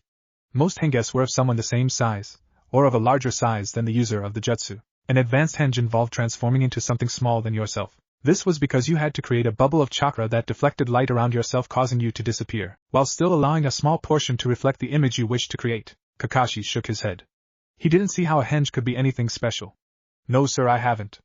I understand that it can be held for a long period of time? The Hokage just smiled knowingly. Not exactly, Kakashi. His henge actually forms a solid being. The Hokage's words were spoke like they were typical everyday conversation. Now, many people would wonder exactly why a solid henge was such a big accomplishment. After all, ninja could make solid clones of themselves. Why was a solid henge such a strange thing? The thing about clones was they were an exact copy formed out of solid, or near solid chakra construction. They were often formed by the use of a medium as a chakra conductor, such as water, earth, leaves, or like the fabled Inazuma, lightning, bunshin, electricity. A henge seemed to be basically the same principle, only with focusing the chakra in a new form. This is exactly what made solid henges nearly impossible. Normal henges consisted of the chakra pushed outwards, or simply flowing around a person, but a solid henge required that the chakra form itself into a solid form of just a mental image. The chakra actually had to become real flesh and blood. A solid henge, if cut, would bleed. However, forcing chakra outside of your body, while drawing in enough natural chakra to cause it to become a real being, was something special. Kakashi's eye widened at the mention of that. A solid henge was not unheard of, but it was considered nearly impossible to learn, even harder to perform, and beyond impossible to recreate after the first shinobi, one of the 12 chakra sages, who ever created it. And here, a boy only 10 years old, had recreated a technique created by one of the 12 founding shinobi. You're serious? The Hokage nodded. Kakashi just shook his head and started counting the gods he had to thank for giving him such an incredibly promising student. Now Kakashi, before I actually let you go to teach the boy, seeing as how you're very excited by that prospect, I would like to discuss your use of Chidori and Raikiri as assassination techniques, and your possible thoughts of teaching them to Naruto. Kakashi nodded as the Hokage began to speak. In the shadows of a nearby food stall, a man quietly enjoying his onigiri was taking notice of every word that he could. However, he heard no mention of the Kyuubi, and he couldn't quite catch the name as it was spoken in hushed tones. However, the mention of an incredibly powerful technique recreated by a young boy was an interesting prospect. He finished his onigiri and green tea before politely excusing himself. As he left the stall, a slight wind ruffled his sleeve, allowing one to catch the barest glimpse of a large tree tattooed on his left bicep, its roots extending along his muscles. Break. Meito Gai was renowned far and wide as a true master of taijutsu. Although he could use chakra, he rarely utilized it, instead favoring to use hand-to-hand techniques. His body was toned to a point of near perfection. It was said his strength could almost rival Tsunade's monstrous strength. If Gai's control were placed on the same level, his punches would be the most devastating in the world. However, years of strict physical training had diminished Gai's chakra control, and as he had begun focusing on physical strength at a rather young age, he had neglected to grow his chakra capacity during the years in which he would have the highest level of growth. Although he utilized very few chakra techniques, that was not to mean Gai was not proficient in the ones he did use. On the contrary, Gai had the few techniques that he did use down to a near art form. It was said, even with his minuscule, in comparison, chakra capacity, Guy could summon the boss of any summon contract with chakra left to spare. This was not simply due to control. Guy had altered the technique in such a way that enabled him to perform such amazing feats. No one quite understood how Guy did it, but then again, no one understood the summoning technique either. No one understood Guy for that matter either. Guy was also one of the jounin who were lucky enough to have taken genin teams under their wings. Guy's teams was Team 18. It consisted of Rock Lee, Higurashi Tenten, and Hyuga Niji. Rock Lee was nearly a carbon copy of Guy. He wore the same green spandex training suit, and had the same black, bowl-cut hair, and the same disturbingly sized eyebrows. He was unable to use chakra due to a defect in his chakra system. The defect caused his system to systematically eradicate any of the small amounts of excess chakra that he produced. This led Lee to become a taijutsu specialist, much like his sensei. Higurashi Tenten was the second student of Meito Guy. Tenten helped in running the Higurashi weapons store, located in the market district. The main head of the store was her father, a retired Tokubetsu jounin, Higurashi Mudi. Tenten specialized in the use of weaponry, both long and short range. She was also one of the few shinobi who could use some of the more exotic and foreign weapons to at least a small degree of proficiency. These range from sickles, to knives, to scythes, to maces, to ball and chains, to clubs, to many other manners of weapons. However, Tenten's weapons proficiency had cost her in her other skills. She knew very few ninjutsu, and knew almost no genjutsu. Her taijutsu was very weak, relying almost solely on weaponry. However, the techniques that Tenten did know were used to devastating effect. She had also mastered, to a small degree, a few fuinjutsu, mainly the storage and transportation seals. The last student of Meito Guy was Hyuga Niji.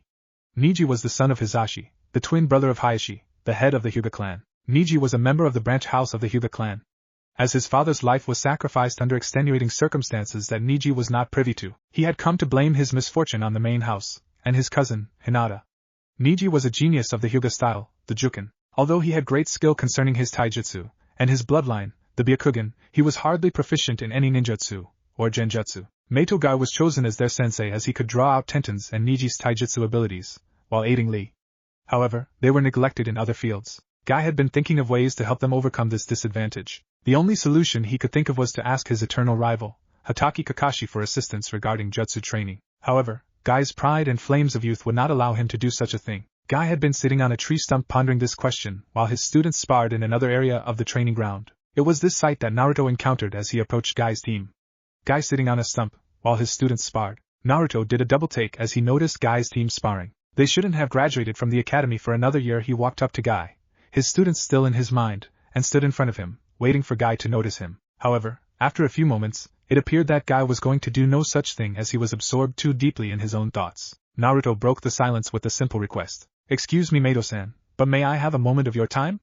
No sooner had Naruto finished his question than Guy looked up, a spark in his eye. Without even glancing towards Naruto, he flung his arms skyward, catching Naruto under the jaw with a fist, sending him spiraling. "Yash! I have it!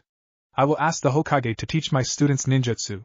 Although Sandaime-sama is not as young as he once was, his flames of youth still burn brightly. Suddenly realizing something, he drooped. But the Sandaime is a very busy man. He will not have the time.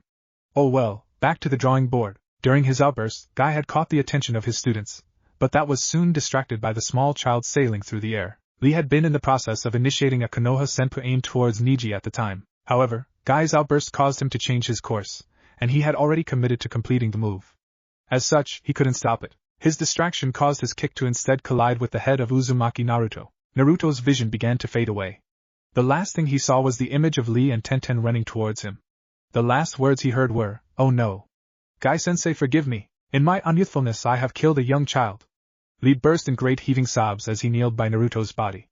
Naruto had one last thought before he passed out. Maybe this wasn't such a great idea after all. End. Chapter 5, Training, Ika and Blood. A Place in Time. Chapter 5. The extra info chapter has been delayed.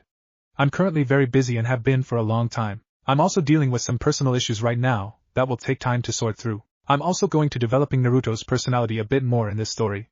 He has the mind of a 26-year-old, while in the body of a 10-year-old. Now, although he is mentally 26, he still reacts somewhat like a 10-year-old. This is because in this universe he is technically 10 years old, and his 26-year-old mind can't completely overwhelm the 10-year-old part of his mind. This isn't to say he's an idiot, but he sometimes acts slightly less mature than he should. Anyways, hope you enjoy reading Chapter 5 of A Place in Time. Begin. A dark empty stone cavern stood nearly empty. A large seal on the wall glowed brightly as voices drifted throughout the cavern. A man sat behind a large desk, listening to the voices. The man has a bandage that encircled his head, covering his right eye. He was also missing his right arm, and carried a cane.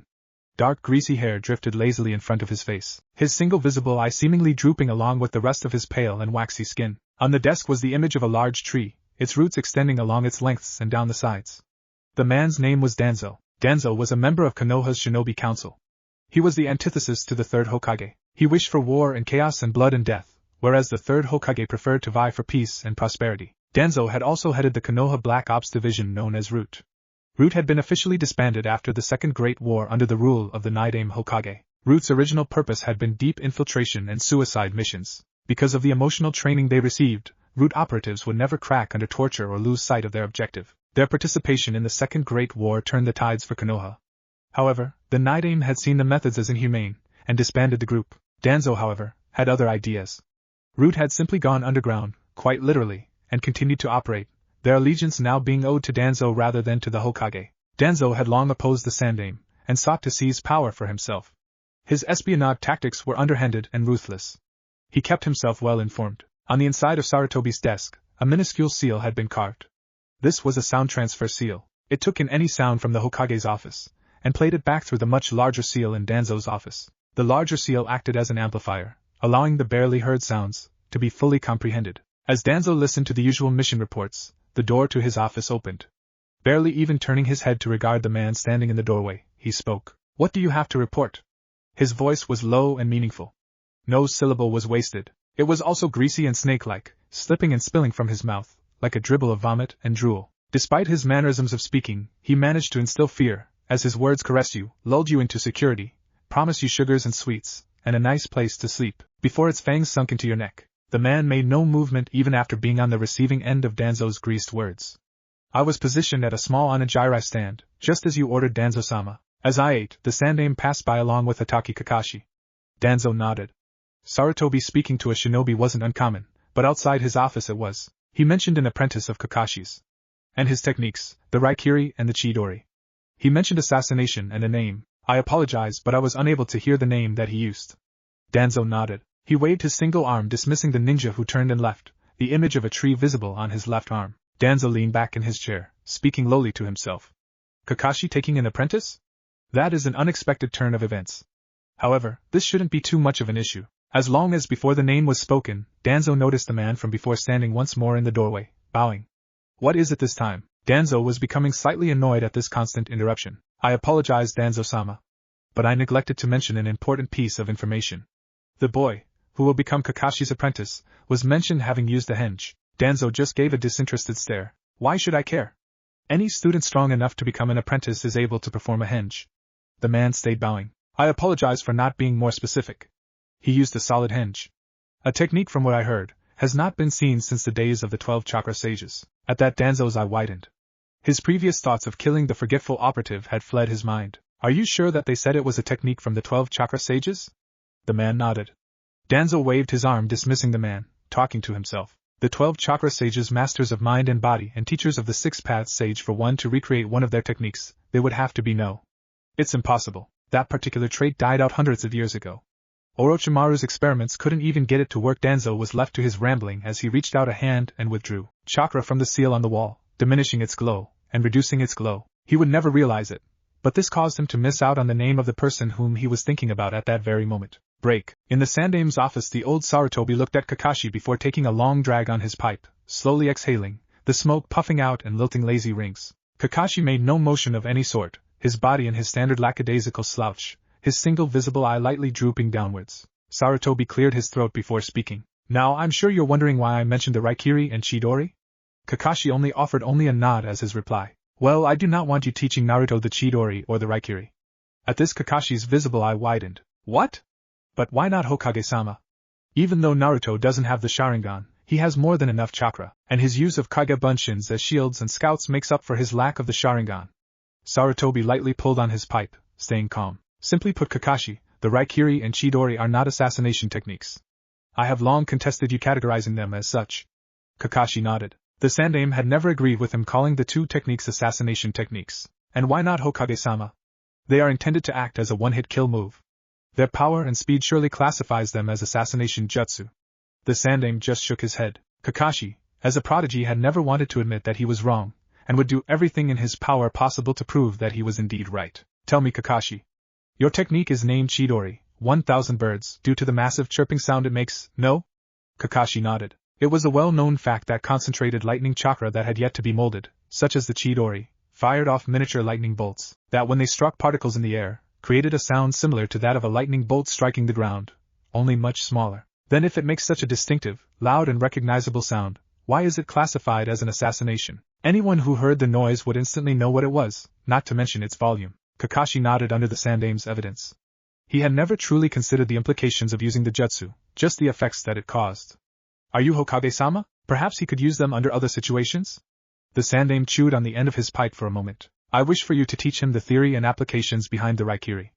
I believe Naruto could learn greatly from the usage of elemental manipulation. I also wish for you to work with him on his elemental alignments. I have a suspicion that he is primarily a wind alignment, but he may have a budding water alignment. Considering his heritage, they do not surprise me. Kakashi nodded. And you hope to add lightning to his elemental repertoire before he becomes old enough that it completely solidifies?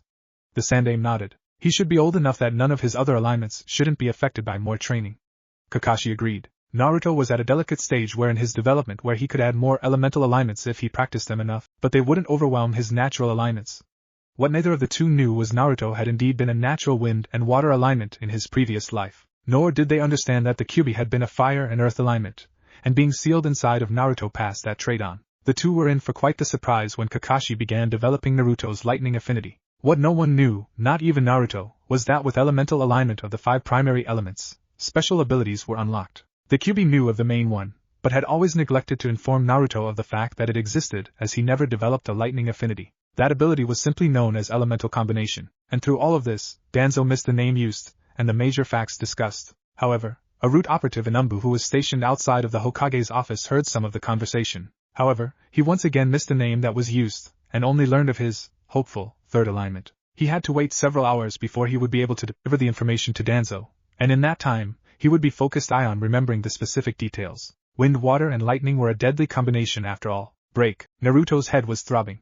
He could feel a massive migraine coming on, and the Kyuubi's chakra wasn't making much of a dent in it just yet. He gritted his teeth as his ears were assaulted by loud yelling. Yash! Gai-sensei! It seems I was wrong. I have not killed a small child.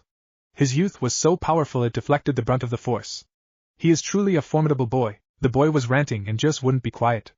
Naruto, doing the one thing he could think of at the time to shut him up, aimed his foot at the source of the voice, and swung his leg in an arc. Now, Naruto's aim was fairly accurate.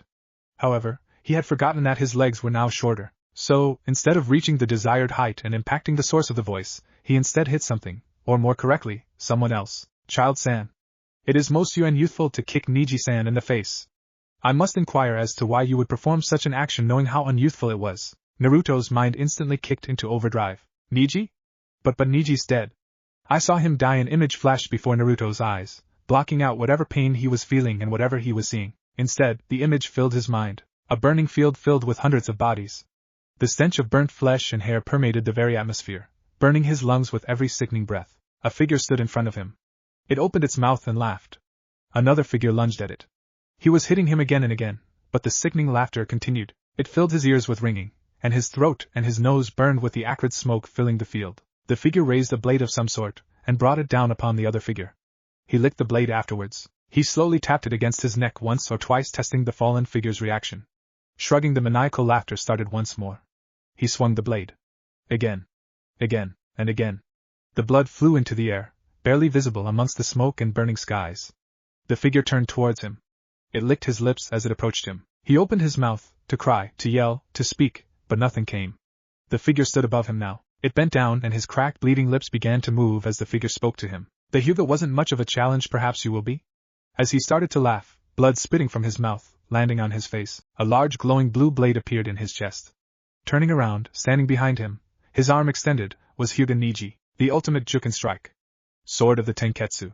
The figure choked and coughed and collapsed on the blade, motionless and lifeless. Niji gave a small smile and he began to slightly relax. He tried to yell out to Niji as the figure's eyes opened once more, but his voice still wouldn't work. The blade swung once more, and Niji was left clasping his hand to his neck as the blood slowly pooled around him. He shuddered and gasped for a few seconds, but eventually fell still. A few seconds passed while the man smirked while examining the hole in his chest. Suddenly, a loud roar filled the field. He looked up, and his eyes widened in fear. It was the first time in many years they had, and it was the last time they ever would. Hold him down! Hold him down! Miji! Keep your hands on his head. Ten. Don't let go of his arm just yet. He seems to be calming down. Excuse me, are you alright? Naruto opened his eyes, gasping for air, sweat beading his forehead, eyes darting every which way as he slowly realized where he was. What? Gai-san? What happened? Gai stood up from his position, kneeling next to him, motioning for Niji to let go of his head. You began to convulse and seize. We don't know what happened exactly. We feared Lee's kick to your head may have destroyed your youthfulness, but when you awoke, we were overjoyed and filled with your overflowing youth to know that you were fine. But then you kicked Niji in the head, which Lee remarked was quite unyouthful. Then, you froze for a moment, then you began to spasm. We held you down in an effort to lessen your self-injury. Naruto blinked as he listened. Lee's kick had disoriented him. He had forgotten his situation. Niji was alive and well here, and unfortunately, he was still probably a huge ass. Naruto suddenly started laughing. He laughed because he imagined Niji's face on a fat meal. Naruto's laughter spread throughout the group, as he was followed closely by Lee and Guy. Tenten couldn't but start laughing while Niji crossed his arms and turned his nose up at them. It would have looked better if he didn't have a large black and blue mark forming on his chin. As it was now, well, it looked like the Hyuga was growing a very splotchy colored beard. The image just made Naruto laugh more. Niji didn't know what he was laughing at, but he couldn't help but start laughing, however slightly, to himself. After Team Guy and Naruto had calmed down from their laughing fit, or in Niji's case, chuckles, Guy decided to find out exactly what had happened to cause Naruto to enter their training field and to seemingly attack Niji. Excuse me, but what is your purpose here? It is not often that a young ninja trainee wanders into a shinobi training field. Naruto was irked that Guy thought he was only a trainee. He was wearing the official Konoha headband after all. I am not a trainee. I'm a fully trained, fully fledged genin tier shinobi of Konohagakure. Guy looked at him for a moment before laughing. You are much too young to be a shinobi. You look only 10, and will not graduate the academy for another 2 years. Although you are bursting with youth, even my team, the most youthful of all, has only just become a genin team. His team nodded. This had been their first team meeting. I look 10 because I am 10. They all looked at him and blinked. I successfully completed the criteria for early graduation. Guy looked at him before beaming a huge smile while forming the good guy pose. YOSH. I can see your youth knows no bounds. Now, who are your youthful teammates? Naruto unwittingly took a slight step backwards. He never remembered this side of Guy. He chose the more serious, while still kind-hearted version, who would not come around until the war. Actually, I don't have any teammates. I was placed under Hatake Kakashi as his apprentice. Guy paused, and blinked for a moment. My eternal rival Kakashi has taken on an apprentice who graduated early from the academy? Naruto nodded slowly, trying not to draw attention to himself. You must be entirely consumed by the flames of youth to have graduated so early. Now, what is it that your youthful spirit yearns for? Guy gave the good guy pose, his arm extended giving a thumbs up and a bright smile. His teeth gave off a ping of light. Naruto just shook it off with a shiver. I came to see if perhaps you could help me with physical conditioning. I am currently in a fairly poor physical state, and it is important for a shinobi to be good physical and mental condition. Naruto had long doubted his mental condition because of all the things he had endured. A flash of a corpse flew through his mind unwillingly. This one was clad in a green spandex outfit. Its limbs were gone, each one in no fewer than 3 pieces laying around it. Its jaw was removed, the tongue hanging limply on top of the blood-soaked throat, the jaw embedded into its stomach. Its face was burning, the flesh blackening and curling, the smell permeating the air. Naruto shook his head to rid himself of the image of Guy's corpse. Guy was in front of him now, alive and well. He knew he had to give up those memories, to some degree, or they would continue to haunt him, but he didn't want to surrender completely to his younger mind. Finally deciding he would think about it later, he turned back to Guy. Why would you come asking another teacher for help? Surely you can ask Kakashi for help regarding your physical health.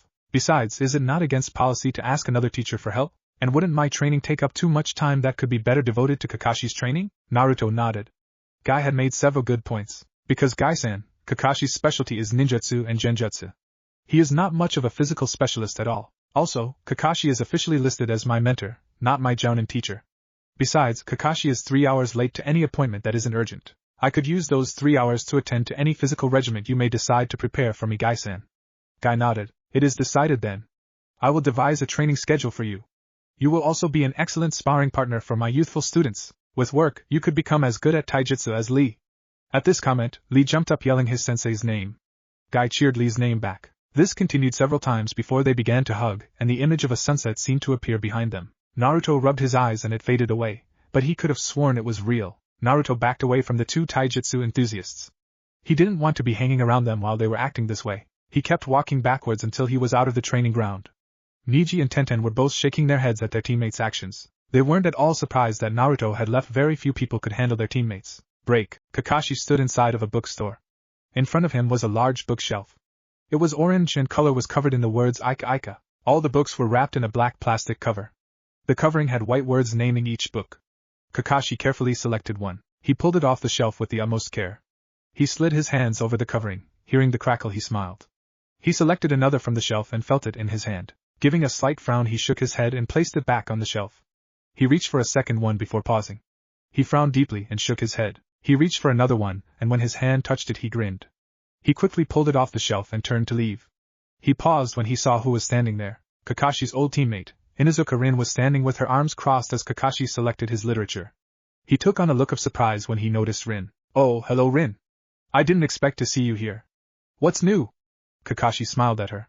Rin couldn't help but chuckle and smile back. "Not much, Kakashi. I see you still make your selections with the utmost care. Any particular reason this time?" Kakashi nodded. "They've released several Ika Ika versions with illustrations by the author. I had to make sure the ones I chose contained those extra illustrations." Rin raised an eyebrow at his explanation. "And how do you determine which of these contain the illustrations?" Kakashi just smiled. "Simple. I've memorized the weight of every single Ika Ika volume to be released to date. So I've taught myself to weigh any item I'm holding in order to determine if it contains any additional pages or ink markings." Kakashi smiled again while Rin just sighed. Rin reached behind Kakashi, glanced at the shelf for a moment before pulling off two of the books. Kakashi glanced at the covers for a moment. Volumes 37 and 38.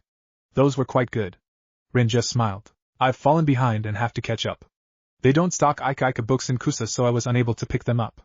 Kakashi nodded. Rin had been undercover for about 7 months now, and had just been recalled. "Wait till you reach volume 41. Kakashi giggled and blushed as he thought of the book. Rin just shook her head. "You're way too addicted to these books, Kakashi. I agree, they are very well structured, and their characters are amazingly lifelike, but the sex scenes are amazingly improbable." Kakashi waggled his eyebrows at Rin. "Do you want to test that theory?" Rin just laughed and punched Kakashi's shoulder. "Kakashi, how many times do I have to tell you, I'm not interested in you like that?" Kakashi nodded. He was never really serious about chasing after Rin. Obito had been, and for a time, Kakashi was too. But over time, he had drifted away from serious romance. His constant reading of his Ika Ika books was a way for him to escape from the reality of the romance. The truth was, Kakashi was afraid of most serious commitment. That was why he failed any team that he was previously assigned. His stint in Umbu was his way of distancing himself from real people. But now, he had an apprentice who he didn't really have a choice to fail or not. Kakashi shook his head. He didn't know if he could handle that responsibility or not. "Kakashi! Kakashi! Are you listening to me?" Kakashi snapped out of his reverie and looked over at Rin. "You were ignoring me." Kakashi just scratched the back of his head nervously. "I was thinking about some things." Rin nodded and Kakashi gave a relieved sigh. "As I was saying, what's this that I've heard of you taking on an apprentice?" Kakashi looked at Rin. "Was it really traveling around that fast? The Hokage wants me to take an apprentice and train him to be an assassination specialist. He also doesn't want me teaching him the Chidori or Raikiri." Kakashi seemed disappointed that he wouldn't be able to pass on his personal techniques. "At least someone finally told you those techniques of yours are absolutely terrible for assassination. The boy wouldn't be able to use them anyways. You need the Sharingan for them to work properly." Kakashi nodded weakly. He had known that it required the Sharingan. He had hoped that he would be able to pass the technique on to his children. The little-known truth was that after Rin, Kakashi had fallen in love once more. Her name was Uchihatsuki Akari, Moonlight. She had been the love of Kakashi's life, and he had been planning to drop out of Umbu and become a regular jounin to marry her. It was a week after he left Umbu, when the entirety of the Uchiha clan, save Sasuke, was brutally murdered. Kakashi had never even had the chance to say goodbye. The ring he had planned to give to her still stood in a small velvet box atop a shelf in his home, a silent reminder of what was taken from him. "So, who's the unlucky little bastard who'll get you as a teacher?" Kakashi didn't even chuckle at Rin's attempt at humor. "His name is Uzumaki Naruto." Rin stiffened slightly at the name. "The Kyuubi child?" Kakashi gave Rin a stern look. "I'm going to pretend I didn't hear that. Because you know, under the Third's decree, if I did hear a statement like that, I would be obligated as a Konoha shinobi to kill you." Rin just slapped Kakashi's shoulder as she proceeded to the cash register and paid for her books. Kakashi followed behind her likewise. "Oh, lay off it, Kakashi. There aren't any Umbu members around, either is the kid. Anyone here already knows what happened that October 10th. It isn't like the Third actually enforces that silly little decree. But really, the excuse me, Uzumaki brat? He isn't anything special. I've seen him before. If he amounts to anything, it won't actually be on his own merit. Kid's too dense for anything other than a stand owner. Kakashi was gaping behind his mask. He hadn't known Rin to be such a cold and uncaring person. He shook his head. Yes. He showed considerable skill during his genin test. He actually managed to graduate 2 full years early. He'll go far. He's built for assassination. Rin just waved her hand at him. Sure. Whatever you say, Kashi. I got to go. I'll speak with you later. Kakashi nodded as Rin waved goodbye and walked away from the bookstore. If Kakashi had been paying attention, he may have noticed the wind ruffle Rin's sleeve just enough to catch a glimpse of a tree tattooed onto Rin's arm. Break. Rin walked down the streets barely paying attention to the things around her. Her smile and cheerful attitude were gone. In their place was a face of cold, hard determination. She entered the red light district of Konoha. A slummy, sleazy part of town tucked into the darkest, dankest corners of the city. Large neon signs flashed dizzying words and images. Women coaxed in men from the doorways. Rin almost sneered at the number of people that were here in the middle of the day. She walked through the neon maze of brick and mortar, the blinding flashes sparking everywhere. Screams and shrieks echoed across the dark, blood-stained streets as more flowed into the gutters. An arm fell limp and was dragged into the darkness of an alleyway. A woman escorted a man to his hotel room, undoing his tie.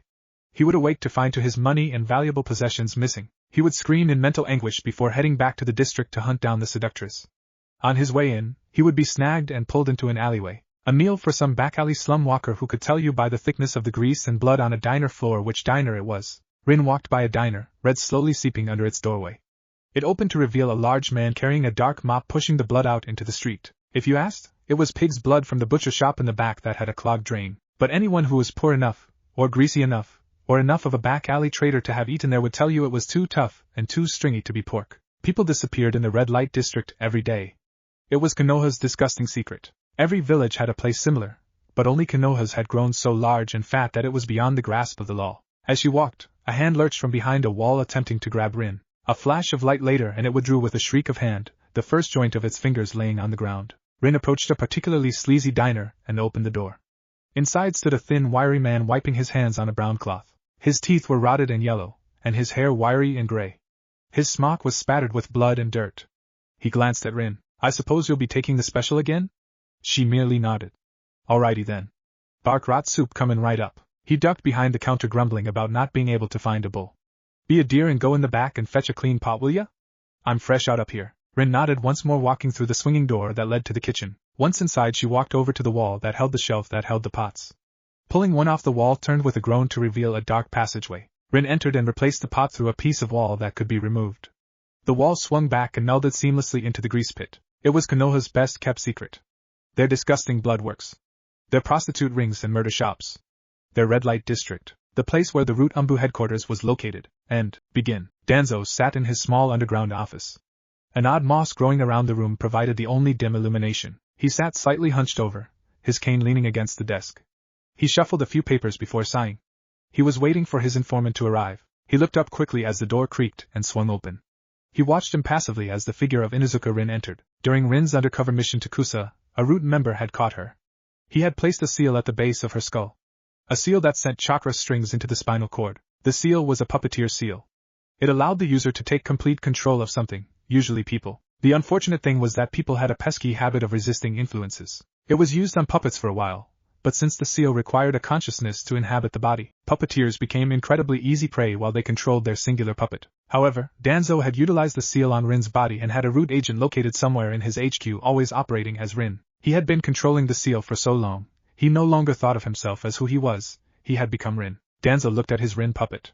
When he looked closely enough he could see a spark of the old Rin deep within the body. He gave a small laugh as he stroked Rin's face, watching the minuscule muscle twitches indicating she wanted to jerk away from him. Danzo just chuckled and took his seat once more. He looked once more at the puppet. Rin, what do you have to report to me? The controller instantly fell into Root mode. I've discovered the name of the child being placed under Hatake Kakashi. The child's name is Uzumaki Naruto, and they intend to train him as an assassination specialist. Danzo nearly choked when he heard the name. Are you sure you heard the name right? He wasn't taking any chances. Yes, Danzo-sama. I spoke with Hatake Kakashi personally and he mentioned him by name. The Root member didn't find it important to mention the fact that QB child had slipped. That was not something Root member said. He had been trained to report only what he was supposed to, which led to some better reports concerning details, but concerning details not pertaining directly to the mission. Everything was lost. Leave me. I need time to think about this. The Root member nodded and bowed. He stepped back through the door, falling back into the character of Rin. Danzo stared at the large seal on his wall. So it's the QB brat that's being trained by Hokage. He would have made an excellent root member, but he's far too headstrong. But if he's the one who has wind and water affinities, and they're training his lightning affinity. Danzo suddenly sat upright in his chair. His visible eye was twitching slightly, and the bandages over his other eye seemed to twitch in anticipation. The QB was water, fire, and earth aligned. That means the boy's water affinity will match, if not outdo, his primary wind affinity. And with fire and earth, Danzo's face paled. He would be aligned to all 5 elements. Danzo had never heard of someone having all 5 elemental affinities. The last person to do so was the six-path sage, and the power he wielded was absolutely enormous. He gripped the table and turned up his listening seal. This could be a bigger wrench in his plans than he had previously expected. Danzo let out a sigh as he turned to the seal and listened. The sound of a brush flitting lightly over paper calmed Danzo down as it always did, and he could almost rely on Sarutobi to either be painting or discussing important matters. Break. Sarutobi sat behind his desk, his brush deftly swirling across the scroll in front of him. He gave a small smirk as every couple of strokes he would make one on his desk. It was more of an experiment than anything else. If it worked, he would carve it into his desk permanently. He chuckled as he looked at the small glowing seal on his desk. How much of a naive Hokage do you take me for, Danzo? I've been in this office for over 30 years and you think a seal carved into my desk would go unnoticed? Sarutobi was hoping to reverse engineer the seal so that it would give him insight into wherever it was Danzo kept the receiver seal. Sarutobi looked at the scroll that he was writing. It was a message to Kakashi. It was written to be delivered once Sarutobi died. In the scroll he was leaving his most important messages. He was leaving the secret of Naruto's heritage to Kakashi. He glanced up at the picture of the yondaime on the wall as it stared him down. He took a deep breath before continuing to write. He knew the yondaime would be disappointed in him for informing Naruto so late in his life. 10 years without knowing who his parents were. The yondaime's face stared him down continually, and he sighed before thinking to himself. What would you have me do, Minato? You know who Naruto's parents were. You knew them far better than I ever did. I can't go spouting off who they were. Naruto's life is in enough danger already. I don't need him running off to find his heritage. Sarutobi slowly wrote the last few lines of the note before sealing it with a blood seal that would not disappear until his death. He moved a small panel on his desk before swiping his blood across a hidden seal. A small door appeared. He opened the door and slipped the scroll inside before closing the door and swiping his blood across the seal once more, causing the door to disappear. He remembered the last few lines of his note. Kakashi. If Naruto heads for Kusa or Nami to rediscover his heritage, go with him.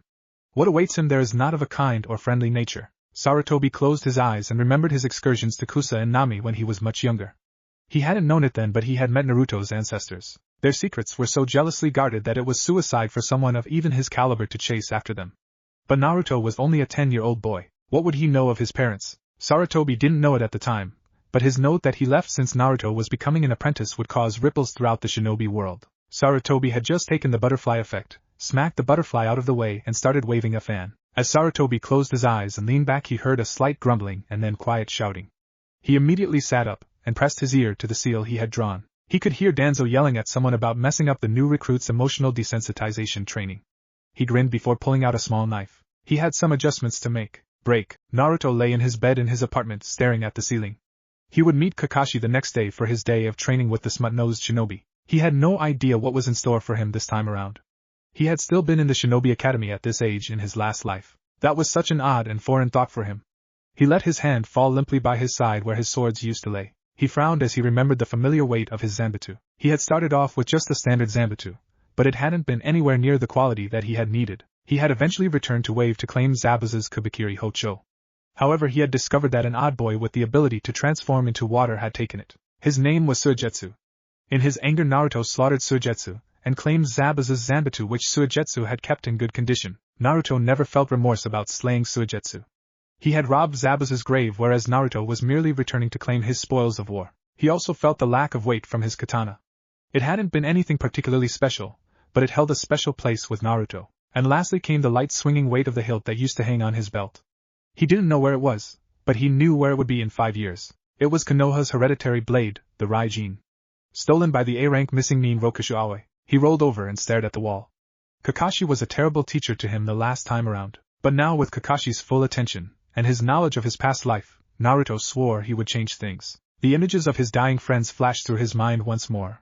Only this time there was more. Amid the visions of his friends' bodies burning, dismembered and bloody, there was a new face. The last face that passed into his vision was one that wasn't dismembered. It wasn't bloody nor was it dismembered.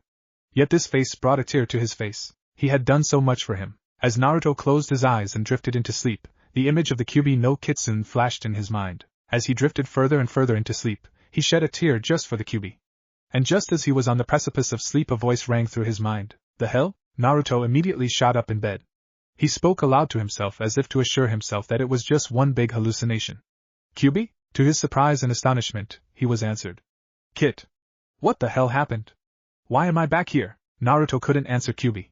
All he could do was blink his eyes in astonishment. Break. The Sandaime Hokage grinned as he began writing in a long scroll. He had finally been able to start compiling evidence against Danzo. However, routing Danzo from Konoha and destroying all remnants of Root would be an immensely difficult task. It would take careful planning and even more careful execution. Sarutobi ran his hand over the desk and Danzo's quiet talking filled his office. He was discussing orders with a Root member who was being sent as an undercover agent to IWA. Sarutobi listened as he instructed him to meet up with the other Root plants. It was here that Sarutobi learned of a greatly kept secret. IWA was the most unfortunate of all the 5 great countries. They had just instated their Rokudame Tsuchikage. No other great country had had so many Kages, but what Sarutobi overheard was most distressing. Iwa's Sandaime Tsuchikage, a short and old, but extremely powerful shinobi, had been assassinated by one of Danzo's Root members. The Yondaime Tsuchikage was a root plant sent there specifically to use IWA for whatever reason was necessary. However, the Yondaime Tsuchikage was quickly, and very quietly, removed from office. In his place rose the Godaime Tsuchikage. Danzo, displeased with the fact that the Godaime Tsuchikage was more peace-loving than the former Tsuchikages, ordered him to be assassinated. However, in the midst of the assassination attempt, the assassin was murdered. Then the Rokudame Tsuchikage rose to power. No one really knew what he looked like. When he appeared in the morning, the Godaime's body hanging bleeding and dismembered from the Tsuchikage tower, he was wearing a large straw hat. His body was covered in a bulky robe. His voice was soothing and a mellow baritone. He had followed the tradition of new Tsuchikage by accepting any challenger who wishes to contend for the title of Rokudame Tsuchikage. Every challenger lasted no more than 30 seconds. No one knew exactly how he did it, but the new Tsuchikage killed them with disturbing ease. The medical shinobi determined that all 7 challengers died because of a burst heart. The Rokudame had gone unquestioned from that point onwards. The Rokudame quickly set about to transform IWA from the poor agricultural society it was, into a powerhouse. Iwagakure was hardly anything like a shinobi village. It was ramshackle huts and lean-tos built crudely out of earth and stone and what little wood could be found in the barren lands of IWA. The Rokudame transformed the Tsuchikage tower first. It went from a small 3-story building to a towering stone monolith. It was humongous. Its base spread nearly 5 times what Konoha's Hokage tower did. The Rokudame then built it upward, several hundred feet into the sky. He purposefully modeled it after the Hokage tower. He was using their hatred of Konoha to fuel their pride. The Tsuchikage then began greatly expanding Iwagakure by annexing small villages that lived just at its edges. He then began constructing enormous walls around the newly enlarged city. He split the city into 4 sections. The northern quarter was the market quarter where all shops and vendors were located. The west quarter was the shinobi residential quarter. It was similar to the east quarter, which was the civilian residential quarter. They both housed all of their respective kind. The southern quarter was the industrial quarter. IWA was at the forefront of metal smelting due to the enormous ore deposits located in their mountains. The industrial sector was filled with refineries, forges, and blacksmiths constantly pouring out metal works. The Rokudame located the Ninja Academy 3 miles to the south of Iwagakure. It was less of a school and more of a compound where all prospective shinobi lived and trained before becoming genin. The Rokudame was ruthless when routing all crime in the city. The first thing he did was removing any resembling a red light district. There were still sales of alcoholic beverages in the market sector, but no bars or stalls where one could sit and drink. Food vendors were allowed, but the primary item had to be food. Anyone attempting to bypass these laws simply disappeared, and their lot auctioned off to prospective owners. Instead, the Rokudame instituted a new idea. He created multiple red cities. Red cities were clusters of business, bars, brothels, hot springs, and the like. These cities were filled with alcohol and sex. However, they were amazingly well policed. The red cities were the Rokudame's way of rewarding shinobi. After completing a number of missions, they were given a stay in a red city. The number of missions and their rank equated to how many days they were given. Since the cities were populated by shinobi, prostitutes, and bar owners, fights occasionally broke out. In one instance, a shinobi attacked a prostitute who was off duty for not submitting to him.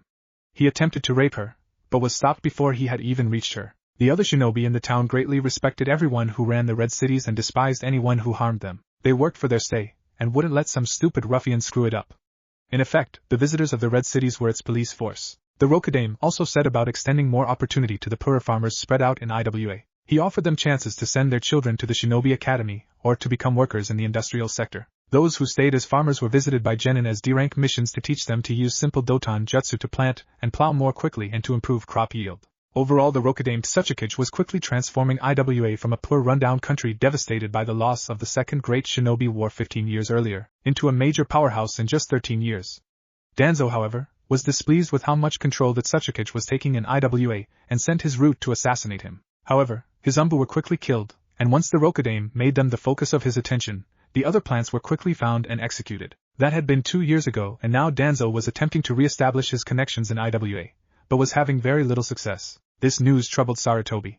They hadn't heard of any of this. To the knowledge of most of the world, the Sandamed Tsuchikage still held power. However, Danzo's inside information proved that false. Sarutobi quickly wrote down all that he had heard Danzo tell his new plant. He shook his head for the poor lad. There was no way he would make it into IWA, and then back out alive if this Rokudamed Tsuchikage was as powerful as he seemed. Unfortunately, he had no other sources of information. Sarutobi sighed as he unsealed the secret cupboard once more, placing the scroll inside. IWA becoming such a powerhouse was indeed a large problem, but Sarutobi had the feeling that there were underlying motives to this Rokudame's actions. Danzo was making a huge mistake. His motives were far too obvious. He wished to infiltrate IWA and take over, but this Rokudamed Tsuchikage he improved IWA. He didn't just produce a huge military force and use it to wage war. He was building a force that was more than just mere military. He wasn't building an army, he was building a country. Break. Naruto was walking towards Training Ground 9, his mind in a jumble. His mind flashed back to the previous night when Kyuubi had suddenly reappeared. Flashback. Naruto sat upright in his bed, unable to comprehend the fact that the Kyuubi was once sealed within him. Kyuubi, is that really you, or am I just suffering from hallucinations caused by this whole time travel ordeal? An echoing laugh resounded throughout his head. I'm as real as they come, kid. Although why they come back after sacrificing themselves, and confining themselves to an eternity in hell to give you another chance to fix everything you screwed over the first time is still a mystery. Naruto couldn't believe it. Kyuubi was actually alive. And ungrateful as ever. Don't get me wrong, boy, I am not, nor have I ever been ungrateful. I was sitting down in hell, bit of a nasty place, for barely a year, and suddenly I'm back here, once more located within your gut. Although it's no longer a sewer, which is a nice aesthetic change. Kyuubi, that still doesn't even begin to explain why you're here. And you're you. You're not the Kyuubi was from when I was 10 years old. Kyuubi just laughed at Naruto. Of course I'm not. You see, all divine beings, regardless of them being evil or good in the eyes of existence, exist in a continuous string. If one version of us in a dimension dies, all other versions do too. Not in the same way perhaps, but they do. So when I confined myself to hell, I effectively ended every single universe besides the one to which I transported you. Naruto was gaping at what the Kyuubi was telling him. You mean, we're single-handedly responsible for the deaths of everyone and everything? Naruto was getting pretty depressed over this whole thing. No. They simply ceased to exist outside this singular universe. And they all ended because they all collided at a singular point. When every single universe matches up with the others, the dominant universe begins the universe of origin. The universe from which all others will spring. Also, the rules in the universe of origin are slightly bent, compared to the others. Bent in what ways? Well, you brought me back somehow. Since this is the universe of origin, I was able to come back, and all the other universes are now gone. However, the universes are once multiplying to infinity. This conversation has already spawned trillions upon trillions of universes. Any minute difference anywhere in the world causes another universe to split off. Kyuubi, you're kinda starting to get all confusing and philosophical, and whatnot. You're 26 years old, kid. You should be able to understand it. But regardless, what did you do to bring me back? Naruto thought for a minute, before he realized what might have caused it. Kyuubi. If this is the universe of origin, is it at all possible that gods could interfere with it? Kyuubi thought for a moment. Yes, it is very possible. But I'm a bijou of the highest ranking. They've been trying to confine me to hell for years, but they've never succeeded. I've always managed to avoid it. They never expected me to go there of my own free will. It was a nice change, but it gets boring very quickly. Kyuubi, is there any way that a demon can permanently escape hell? Kyuubi blinked before thinking for a long time. He slowly began to respond. Yes, I've heard of a way. Although to my incredibly extensive knowledge no demon has ever been able to accomplish it. Naruto nodded slowly. And what is this way? It is simply to be loved. Naruto blinked. I don't expect you to understand. Demons are demons. We cannot show each other love. We know only what is shown to us, what we are given. Demons are born without emotion. We quickly learn hate and anger from other demons, which stems from the rejection we were shown by humans when we first arrived. We've developed cunning, happiness, greed, and nearly every other emotion, except for love. No human being has ever shown a demon love. Humans have made pacts with demons, but no human has ever actually truly admitted in their hearts, in a way that is undeniable before even the gods. When they admit it, They create a bond between them that is unbreakable, and they are drawn together for eternity. QB, I think that might be what happened. I was thinking of all my friends last night. And you were the last one to come to my mind. The QB blinked at the admission. That would do it, Kit. Congratulations. You've become the first person who has ever loved a demon, and the first person to ever pull someone or something out of hell, and the only person to rewrite which universe was the universe of origin. Naruto smiled. He now had a friend who had been with him from the beginning. He smiled as he drifted off into sleep finally, never contemplating exactly what QB meant when it spoke of love. The QB sighed as it settled into its former place in Naruto's mind. However, as he watched, the seal seemed to dissipate ever so slightly, causing QB to blink. Even the Yondame's seal can't overcome the power of love. The QB snorted. How cliché. The QB settled in for a night of rest. Taking his mind off of the seal in front of him, that slowly began to deteriorate quicker as QB descended into sleep. End flashback. Naruto arrived at Training Ground 9 at approximately 8 o'clock in the morning. Much to his chagrin, Kakashi hadn't arrived yet. He most likely would arrive somewhere around 9. Naruto sighed and stretched out on the grass watching clouds drift by. He closed his eyes and breathed in the lightly scented air. He allowed the sun to warm him to his bones, and enjoyed this moment. For years he had been surrounded by death and destruction, and the only warmth he had received was from the blood that coated him as he cut down hordes of enemies aiming for Akatsuki. As he settled into the grass, the grumbling voice in the back of his mind revived itself once more.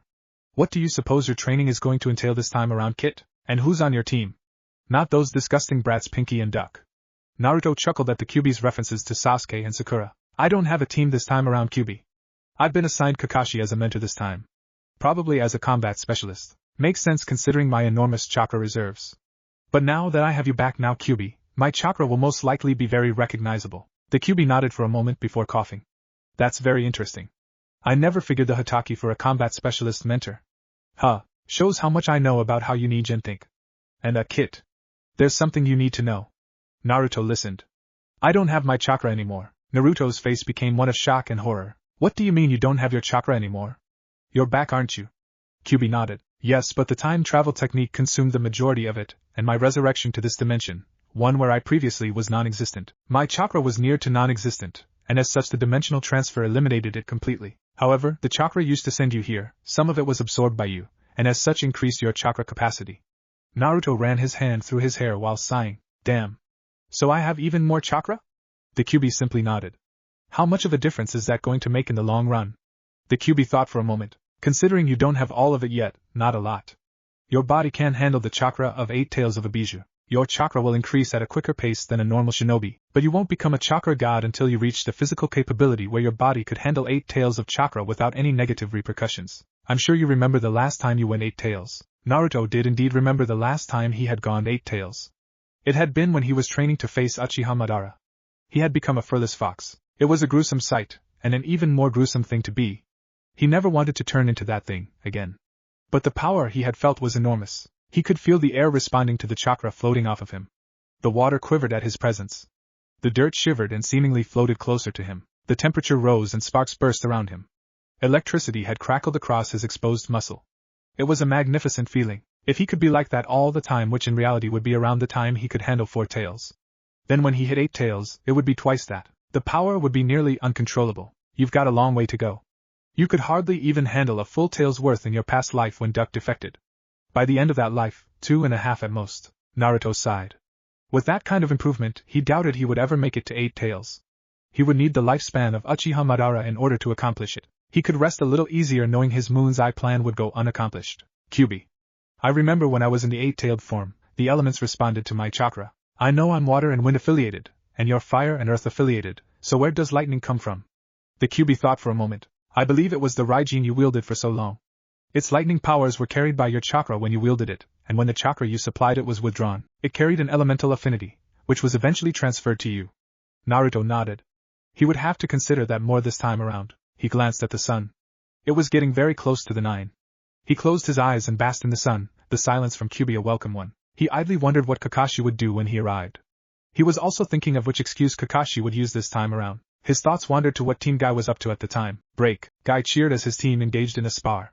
He was spouting continuously about the flames of youth and their power. However, when Lee, who was spouting the same nonsense, was knocked out by the combined power of Tenten and Niji, they turned on their sensei. Yash! Let us see if your powers of youth compare to my own. Guy may have been incredibly eccentric, but they hadn't taken into account why Guy was a jounin. Break. The Sandaime sat at his desk reading over the daily proposals. He sorted the missions into their appropriate categories, approving the application for Konoha Shinobi to be sent on it. He sighed as he filled out form after form, rejecting proposals with no merit.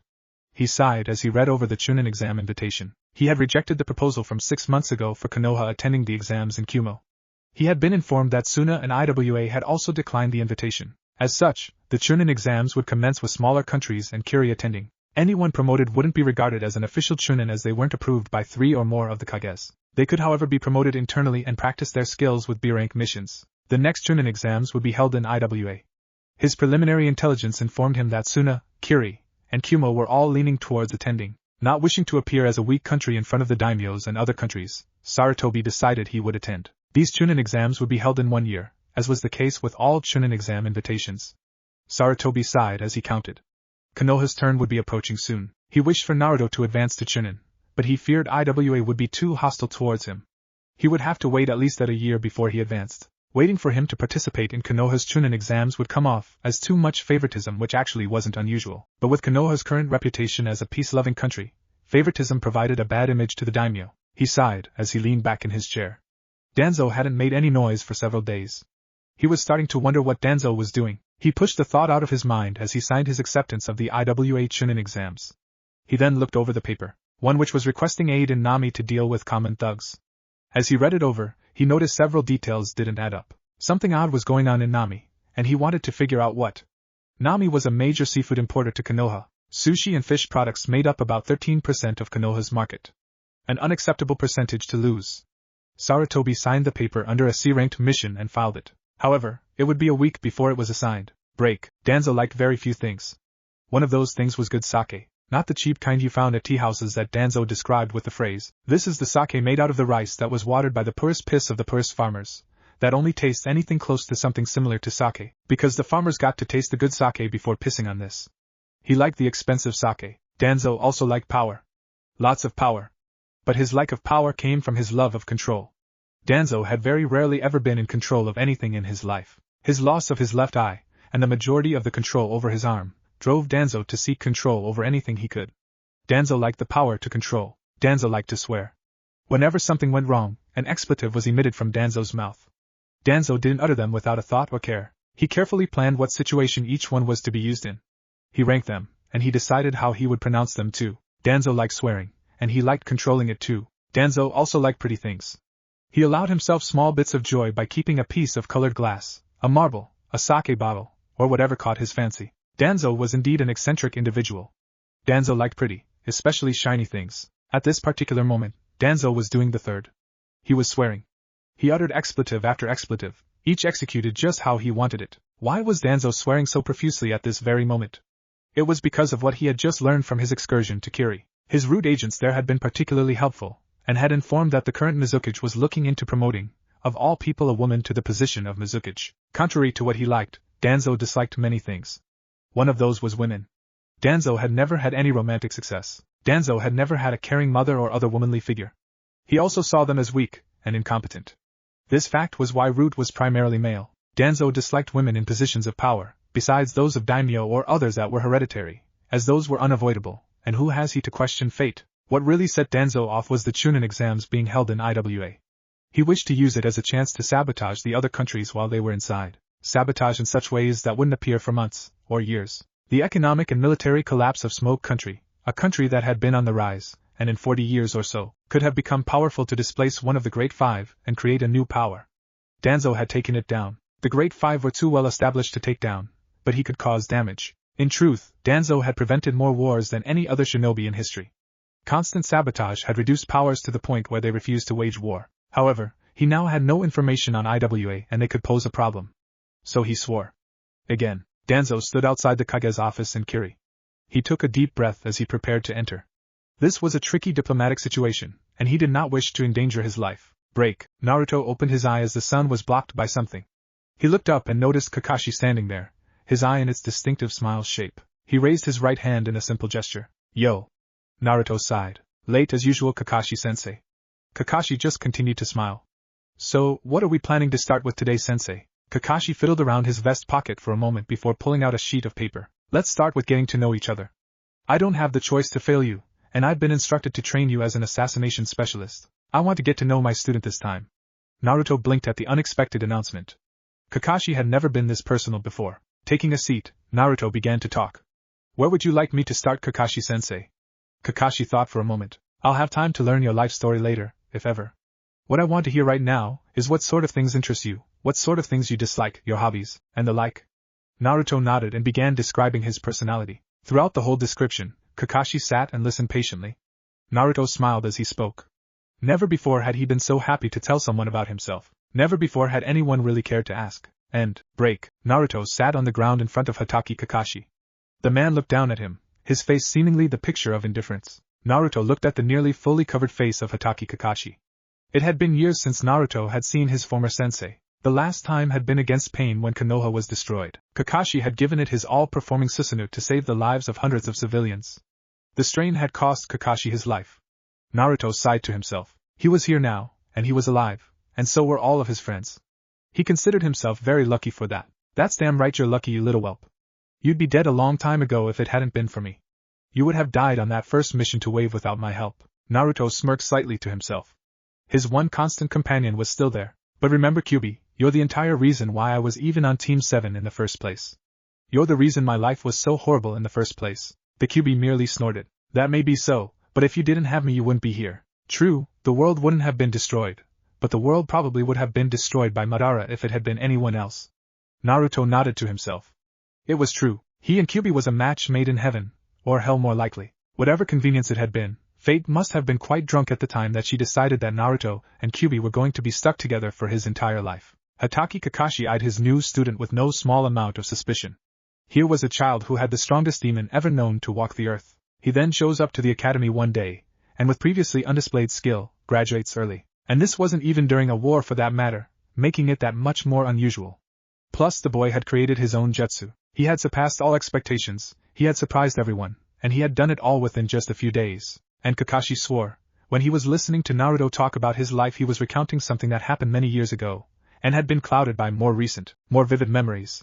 Kakashi had very little idea just how right he was about that. Naruto didn't like the way that Kakashi was looking at him. He suspected Kakashi might actually have some semblance of an idea about why he was so advanced in abilities for his age. He really didn't wish to kill the man. He rather enjoyed the atmosphere of Konoha when he was able to relax and enjoy it. If Kakashi were to somehow discover his inconvenient origin, then he would undoubtedly be forced to remove Kakashi. He carried enough weight with him that he could potentially convince the Hokage or several council members that he was indeed from the future. Naruto had plenty of experience being a weapon.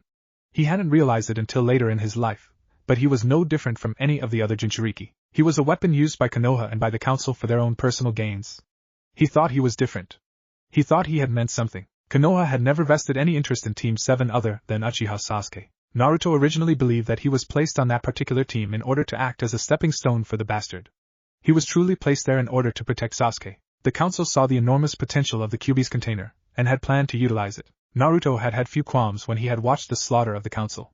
His major concern was that he had been unable to join in the festivities. Naruto held very little connection to Kakashi. His friends brought up terrible memories. Their mangled bloody bodies lying on the ground, their limbs strewn across a desolate wasteland, a cackling figure standing over them, a weapon or some portion of an anatomy dripping with their fresh blood. When Naruto thought about Kakashi, the only things that came to mind were all the memories of him being passed for the Uchiha. Naruto was willing to give him a second chance. He couldn't judge Kakashi by how his counterpart acted. He was willing to wait and see how this Kakashi would act when the Uchiha was assigned a sensei in a few years. Naruto listened lazily as Kakashi began to speak once more. All right. We'll meet at Training Ground 45 tomorrow. We'll be doing a skills assessment exercise, and then we'll take our first mission. Kakashi gave a thumbs up and smiled, although it was hardly visible beneath his mask. Naruto sighed. How much of his power should he reveal to Kakashi? Any way he looked at it, he was far underpowered from his normal self. He lacked his swords and hadn't had very long to become accustomed to his 10-year-old self. He decided he would give it a decent shot. Kakashi would be able to handle anything he could throw at him. Very well, Kakashi-sensei. I will be at Training Ground 45 at 10 o'clock. Kakashi, still smiling, responded blithely. Don't you know, Naruto, the customary meeting time for shinobi teams is 7 o'clock. Naruto just smirked. As I said, I'll be there at 10. With those parting words, Naruto stood and left. Kakashi was left blinking his one eye. He placed his hand in his chin. An interesting brat. Shows a total disregard for authority. He's cocky, he's a loner, he very secluded it seems. All in all, I hate the kid. Kakashi couldn't help but smirk to himself as he assessed Naruto's personality. He nodded to himself a few times. I'll just have to kick the crap out of him tomorrow morning. Nodding once more, Kakashi pulled out a small orange book and flipped it open to the page he had last been reading, before resuming his well-known pastime, giggling all the while. It was obvious Kakashi didn't think much of having an apprentice. He knew Naruto was supposedly talented, with a penchant for 3 elements, but when he looked at him, all he could see was a snot-nosed brat who felt they were entitled something. He was a respectful, somewhat, brat, but a brat nonetheless. He would prove that he was nothing but a brat with no claim to fame in the morning. Then he would be out of this unfortunate partnership. And if the beating Kakashi had planned in the morning didn't show the kid how useless it was to attempt to be something you aren't, then hopefully he would be discouraged by the D-rank missions. Kakashi allowed a small shudder. Even the great copy ninja of Konoha, Hatake Kakashi, could stand the horrors of D-ranked missions. Break. Naruto stepped into his small dimly lit apartment. Sighing, he slowly plodded his way over to the worn-out sofa. As he dropped himself onto the ancient furniture, it gave a squeal of protest and a wheeze of dusty air. Naruto propped his sandaled feet on top of the coffee table as it gave a disconcerting cracking sound at the added weight. He glanced around the small apartment, his eyes finally landing on the dismal kitchen space. He sighed as he looked at the cracked tiling and the refrigerator that hummed with a pitiful whine. There was a small black pot, cracked at the lid and faded. The cupboards were filled with hoarded instant ramen and other various instant foodstuffs that he could be fairly sure were safe for consumption. The rusted faucet would creak and rattle if he turned it on, if his water was working. He sighed before pulling himself up from the table. He slowly made his way to his bedroom area. Sitting down at his desk, he slipped open the drawer holding his diary, for lack of a better word. He quickly disabled the fire seal before unrolling the scroll. Taking a quill and an inkwell, he quickly scribbled at the bottom of his current list, apprentice to Kakashi. Further developments expected. He nodded at his simple but necessary addition. He felt that it was finally time for him to make the addition of a better seal. He rolled up the scroll and grabbed his smallest brush. He carefully focused chakra to his optical nerves, improving his eyesight. He watched carefully as he painted the detailed seal onto the scroll, being careful to hold the scroll in such a way that his hand would not slip or move, destroying his careful work layering the seal over the folds of paper. His hand moved with a swiftness and dexterity only seal masters could possess. It was true, Naruto was well versed in the art of sealing, but he was not quite yet a master. By the standards of a village, yes, he was. But by the standards of the High no Kuni monks, he was at the level of a brother of the sealing order. All the 5 major shinobi arts had originated from monks in the different 5 major countries. Konoha had the sealing order, Kumo had the Jutsu order, Iwa the Taijutsu order, Suna had the Genjutsu order, and Kiri had the Kenjutsu order. Of course, all 5 arts had been dispersed throughout the world, and the hidden villages refused to specialize like the monks. Suna was hardly a Genjutsu hub in the shinobi world. Nor was Kumo at the height of Jutsu creation. And no country could even claim to be close to a sealing hub. Being at the level of a brother in a ministerial order was nothing to be laughed at. Many shinobi had neither the time nor the patience to even reach an acceptable standard to be accepted as an apprentice to one of the orders. Naruto's dream had changed when he had become interested in sealing. He hoped to live to the age of 40 and then retire from the shinobi lifestyle and seek apprenticeship at the sealing order monastery. During his first lifetime, the monks had initially gone into deep hiding and couldn't be found, even by the new members of Akatsuki. They had later surfaced and attempted to destroy Madara. They had been mercilessly slaughtered and cut down like cattle. A bunch of monks, even if they were very extensively trained in one subject, were perfect examples of specialization. They were all taken out with their weaknesses. The only ones who had surviving members were those of the sealing order. Several monks had managed to escape. They had quickly left the fighting and headed for the mountains of Iwa to rebuild their monastery and live out their lives in solitude. Madara had systematically hunted them down and killed them. Infinite amounts of wisdom and years of training were lost simply due to the madness of one man. Naruto couldn't let that happen again. Finishing drawing the seal, Naruto began to channel chakra into it. He pumped quite a substantial bit as the seal attuned itself to all of the intricacies of his chakra. As the seal glowed for a moment before turning black, Naruto reached into a separate drawer and pulled out a candle. Using his slight fire affinity, he lit the candle. He sat there for a few minutes watching the candle burn, its hot red wax occasionally lazily drooping down the side. He glanced outside the window and noticed that night had fallen. He glanced up at the stars in the sky. He supposed they were the same stars that he had prayed to for years. He had prayed when he was young. He had asked Kami for forgiveness for whatever transgression it was he had committed to deserve such hatred. He had prayed when he was older. He had asked Kami for help. He had asked Kami to stop the killing and the death and the blood. He had asked for that terrible war to end. In the end, it hadn't done Naruto a lick of good. Naruto looked up at the stars, thinking of the great Kami who supposedly ruled over the world. Leaders were supposed to be kind and benevolent. They weren't supposed to allow genocide to occur. Naruto had at this point lost all faith in any god he may have once believed in. A/N. I'm just going to take a pause in the story here. To clear some things up, I'm not an anti-religious person. Naruto's loss of faith in his god is representative of his hardships. You have someone who asks for something his entire life, and never receives it. It's hard for someone like that to have faith in just about anything. However, this attitude will return later to affect Naruto. Break, Danzo muttered to himself as he paced back and forth in his office. He finally snapped. Damn it! Damn it all to hell! Danzo slammed his left fist into the wall, causing a series of cracks to expand from the point of impact. A small trail of blood began to dribble from his now possibly broken knuckles. Danzo's mood had just become considerably worse. His contacts in Kiri were dead. A civil war had yet again erupted in Kirigakure. Danzo's informants had been placed high in the Kiri social structure to get the best information possible. When the civil war erupted, they were some of the first to die. There were now two warring factions. One side believing in the absolute rule of the Mizukage, the other vying for a joint leadership with the civilian council. They had taken names, but Danzo couldn't care less. His information network was crumbling. What was next?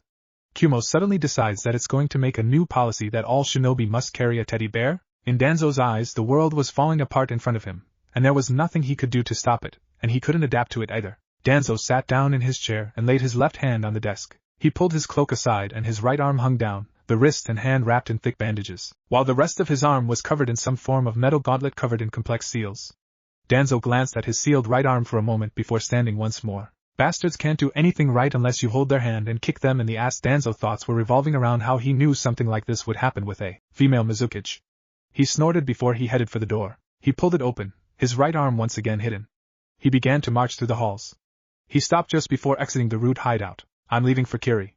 Have 3 Root meet me at Base 7 in Sector 13. The guard saluted Danzo. Danzo left through the door, appearing in the back of a civilian store. The man managing the small shoe store saluted Danzo before returning his comfortable visage, a kindly smile plastered on his face. Danzo crept through back alleyways, finally appearing in front of a broken metal fence hidden by large foliage. He brushed it aside and stepped through. He took a deep breath and exhaled. He hobbled his way towards a nearby path. Who would suspect that Danzo, just an elderly councilman walking through Konoha Park, would be on his way to Kiri for whatever purpose? Break. Kakashi walked into his small but cozy apartment. He slipped out of his sandals, and slipped on a pair of comfortable slippers. He took off his face mask and set it on a nearby table and picked up a scarf and wrapped it around the lower portion of his face. He made his way to his kitchen where he turned on his stove, and set a pot of water to boil. He made his way to his large plush chair, before settling himself into a comfortable position. He propped his feet up on an ottoman and reached over and turned on a light, bathing the room in a soft light. He reached over to the table that the lamp rested on, and picked up an orange book. Kakashi carefully opened the book to his previous page and began to read in the calm atmosphere. He carefully turned each page, careful not to cause any unnecessary damage to his book. A whistling sound filled the air and Kakashi rose from his seat, and once more made his way to the kitchen. He pulled a mug from one of the cupboards before filling it with boiling water. He pulled a tea bag out of a small pot on his counter before dipping it into the water. He added a dash of milk and a spoonful of honey to the tea, before making his way once more to the chair. He set the tea down on the table, before resuming his reading. All in all, Kakashi's normal evening routing was fairly mundane. However, in all his years of performing this ritual, he had always failed to notice that just outside his window, in the tall bushes he used for privacy, were 2 cold black eyes watching his every move. If there had been light, and the figure had not been covered in dark clothing, Kakashi may have noticed a tattoo of a tree on the figure's arm. Break. Naruto's eyes shot open at the 6 o'clock on the dot. Years of conditioning had trained him to wake at 6 no matter the conditions. He stretched his limbs before standing from his uncomfortable bed. He glanced around the small, disgusting apartment before sighing. He had 4 hours until he had to be at the training ground for Kakashi's test. Aptitude test, my ass. Naruto knew Kakashi had no compassion for him. He had never wanted to be a teacher for anyone but Sasuke. Kakashi had justified his favoritism through the death of his former teammate Obito, and other such things. His favoritism had come to bite him in the ass when Naruto tore Sasuke to pieces. He had felt no remorse for destroying the last dregs of the Uchiha clan. If he had to do it again, he wouldn't hesitate. Sasuke had better pray Naruto didn't run into him anytime soon. Naruto's mind still had reservations about his new reality. Sasuke could very well die the first time he ran into Naruto. Not that Naruto would have any reservations about killing him. Naruto pushed those thoughts from his mind. Sasuke was several years behind him and Kakashi was unavailable as a teacher. He quickly worked his way through his morning routine, boiling water for instant ramen. He quickly devoured the salty noodles, his face an expression of disinterest. Traveling the world had given him a taste for things far more exotic. He finished his meal, tossing the bowl at the sink, not caring when it crashed into the wall and shattered. He opened the rickety door. He knocked on it a few times before giving it a firm kick. It broke off the hinges and fell to the floor. Naruto sighed. His apartment building was disgusting. He really needed to do something about it. Frowning, he created a large group of Kagebunshin. 2 immediately hinged into random villagers before heading for the Konoha Public Library, the rest headed for stores around Konoha. Naruto allowed himself a small smile as he walked away. Things were looking up. Naruto then began his stroll towards Training Ground 45. He had about 3 hours to burn, so he didn't much mind his slow pace. It was relaxing to be able to walk without much urging anyways. Naruto just began to wander and stroll throughout Konoha, taking in the sights around him, absorbing what small changes had been enacted to this particular existence. Mishishi Weapons was no longer next to Mukatari Tea House. Indeed, both of them had been replaced by a sushi bar and barbecue joint respectively. He supposed the Mishishi family had been wiped out on some unfortunate mission, while the Mukatari family had gone bankrupt through some misfortunate business deal, perhaps with the infamous Gado. Gado seemed to be an ever-present figure in this reality. However, he wasn't a corrupt man in the slightest. Indeed, people only had good things to speak of about this seemingly clean businessman. Truly, the only thing people in Konoha looked down upon him for was his lucrative supply trading with IWA. If one were to ask one from Konoha, they would say he was doing it just for the money.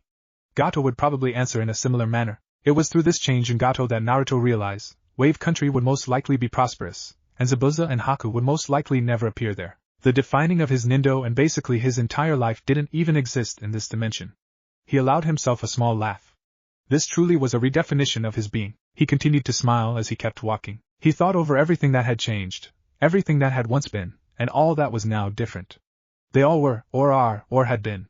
They existed, or did they? Was his reality one of consequence, or just one of mere flirtation with existence? Was he actually something? Was he an hour? An entire day? A minute, a week, a second, a century, a year, a moment, and that was when Naruto realized. Everything was what it was. And everything simply happened at a place and time. Break. Kakashi slowly opened his eyes, his pale cream ceiling staring back at him. The blaring noise of an alarm clock next to him ringing did nothing to expedite his movements. He was content to move at the pace that he did, and there was hardly anything, if anything at all, that would be able to get the Hatake to move. His hand reached over and lazily clamped down over the cold, smooth surface of the clock. The clanging brought to a halt. Kakashi slowly rose from underneath his covers, lazily slipping his feet from under the covers, onto the floor. Slipping into a pair of slippers next to his bed, Kakashi slowly made his towards his bathroom. Disregarding the fact that it was 6 o'clock, Kakashi commenced his daily shower, washing his hair, and other daily grooming tasks. Once he had finished, he opened his large closet, eyeing the 15 or so identical sets of clothing in his closet. He selected a shirt, a pair of pants, both in the traditional navy blue, a pair of blue sandals, and picked up his slightly worn jounin vest from the table near his bed, fixing his hitayate in its customary position. He used wide medical tape to secure the ends of his pants to ankles before slipping on his ninja sandals. He made his way down the stairs humming a nameless tune to himself as he made his way to his kitchen table. He laid out a bowl of cereal and a cut grapefruit, the other half of it having been eaten the previous morning, and proceeded to calmly eat his breakfast, ignoring the kitchen clock that now read 7:30. Once he had finished, he made his way to his front door. Picking up and securing the mask next to the door, Kakashi opened the door, his eye turned upward in his traditional smile. He stepped outside, locked his door behind him, and pulled an ever-familiar book out of his pocket. As he walked away, a shadow descended into the trees surrounding his home. It made several motions with what could be conceived as hands, before another shadow appeared to nod before it disappeared. The second shadow followed Kakashi through the trees until they came to the village proper. Kakashi blended into the crowd, while the shadow fell into the alleyway nearby. A quick application of makeup, and a change of clothes, and the shadow had become Tatsuri Miseisu. Miseisu was a somewhat wiry man who always wore thick wire-rimmed glasses. He had a passion for botany, and regularly visited the Kikita bookshop for any new arrivals. For years Kakashi had frequented the same shop checking for new arrivals or editions of Ikaika novels. In all his years visiting, he had never once noticed his fellow bibliophile. It was probably for the better, as if Kakashi had attempted to strike up a conversation with him, all he would receive was a jumbled mutter and mess of words of a civilian intimidated by a shinobi. So, if Kakashi had ever taken notice, he probably wouldn't have taken any action regarding the subject. But if Kakashi had paid close attention, he would have noticed that Miseisu carefully making notes in the margin of his botany books. Miseisu had never failed to purchase a book on a given day. Multiple copies of the same book over time were not uncommon. If asked by the clerk why he was repurchasing the book, he would simply give a stuttered explanation of his clumsiness, which was not uncommon for something with Miseisu's mannerisms.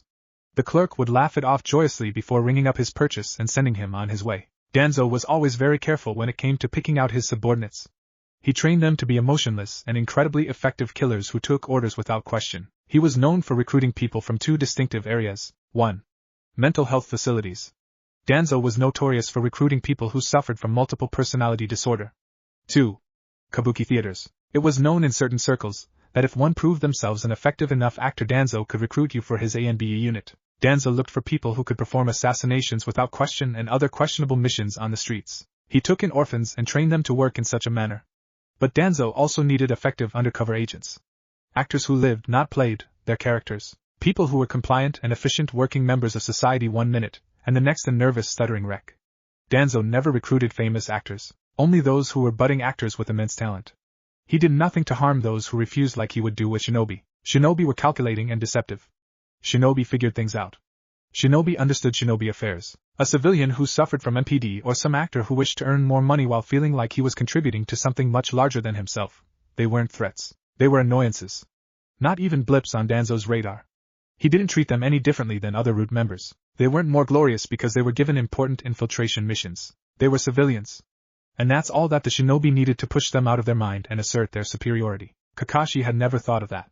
And so he simply ignored the man, glanced at the store clock, and realizing it was about 10:05, he used the Shunshin to teleport to the training ground, leaving the Seisu to pay for his book. Break. Danzo sat in a hard-backed wooden chair.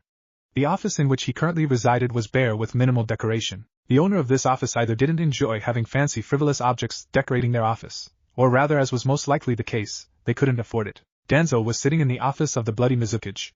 Bloody because she supported the pro-bloodline side of the Kiri bloodline's civil war. The bloodless Mizukage was a man by the name of Matero Gasishi. He was staunchly in favor of eliminating all bloodlines from Kiri, while the bloody Mizukage, Terumi Mei, wielding 2 bloodlines herself, supported the pro-bloodline faction. The war erupted when the Yandere Mizukage, simply known as Yagura, died. Upon his death, his terrible reign ended, and the 3-tailed giant turtle was released. It had not yet returned to Kirigakure. Yagura had instituted the Kiri bloodline hunts, and a faction wished for it to continue, while the bloodless side was quite numerous, supported by a majority of civilians who viewed those with bloodlines as demons or freaks. They were largely untrained and disorganized. The bloody side consisted of trained shinobi and bloodline wielders. While there were less of them, they were far more skilled. They could face down a bloodless army 3 times their size and emerge victorious. However, the army they were currently facing was approximately 7 times their own. There was hardly any way they could hope to win. They were currently losing the battle of attrition. The bloodless had civilians who knew how to farm and produce other foodstuffs. The bloody side was quickly losing supplies. They desperately needed aid. Danzo knew that they needed it, and he was all too willing to provide it. For the appropriate price, of course. A door slid back and Terumi Mei entered the room.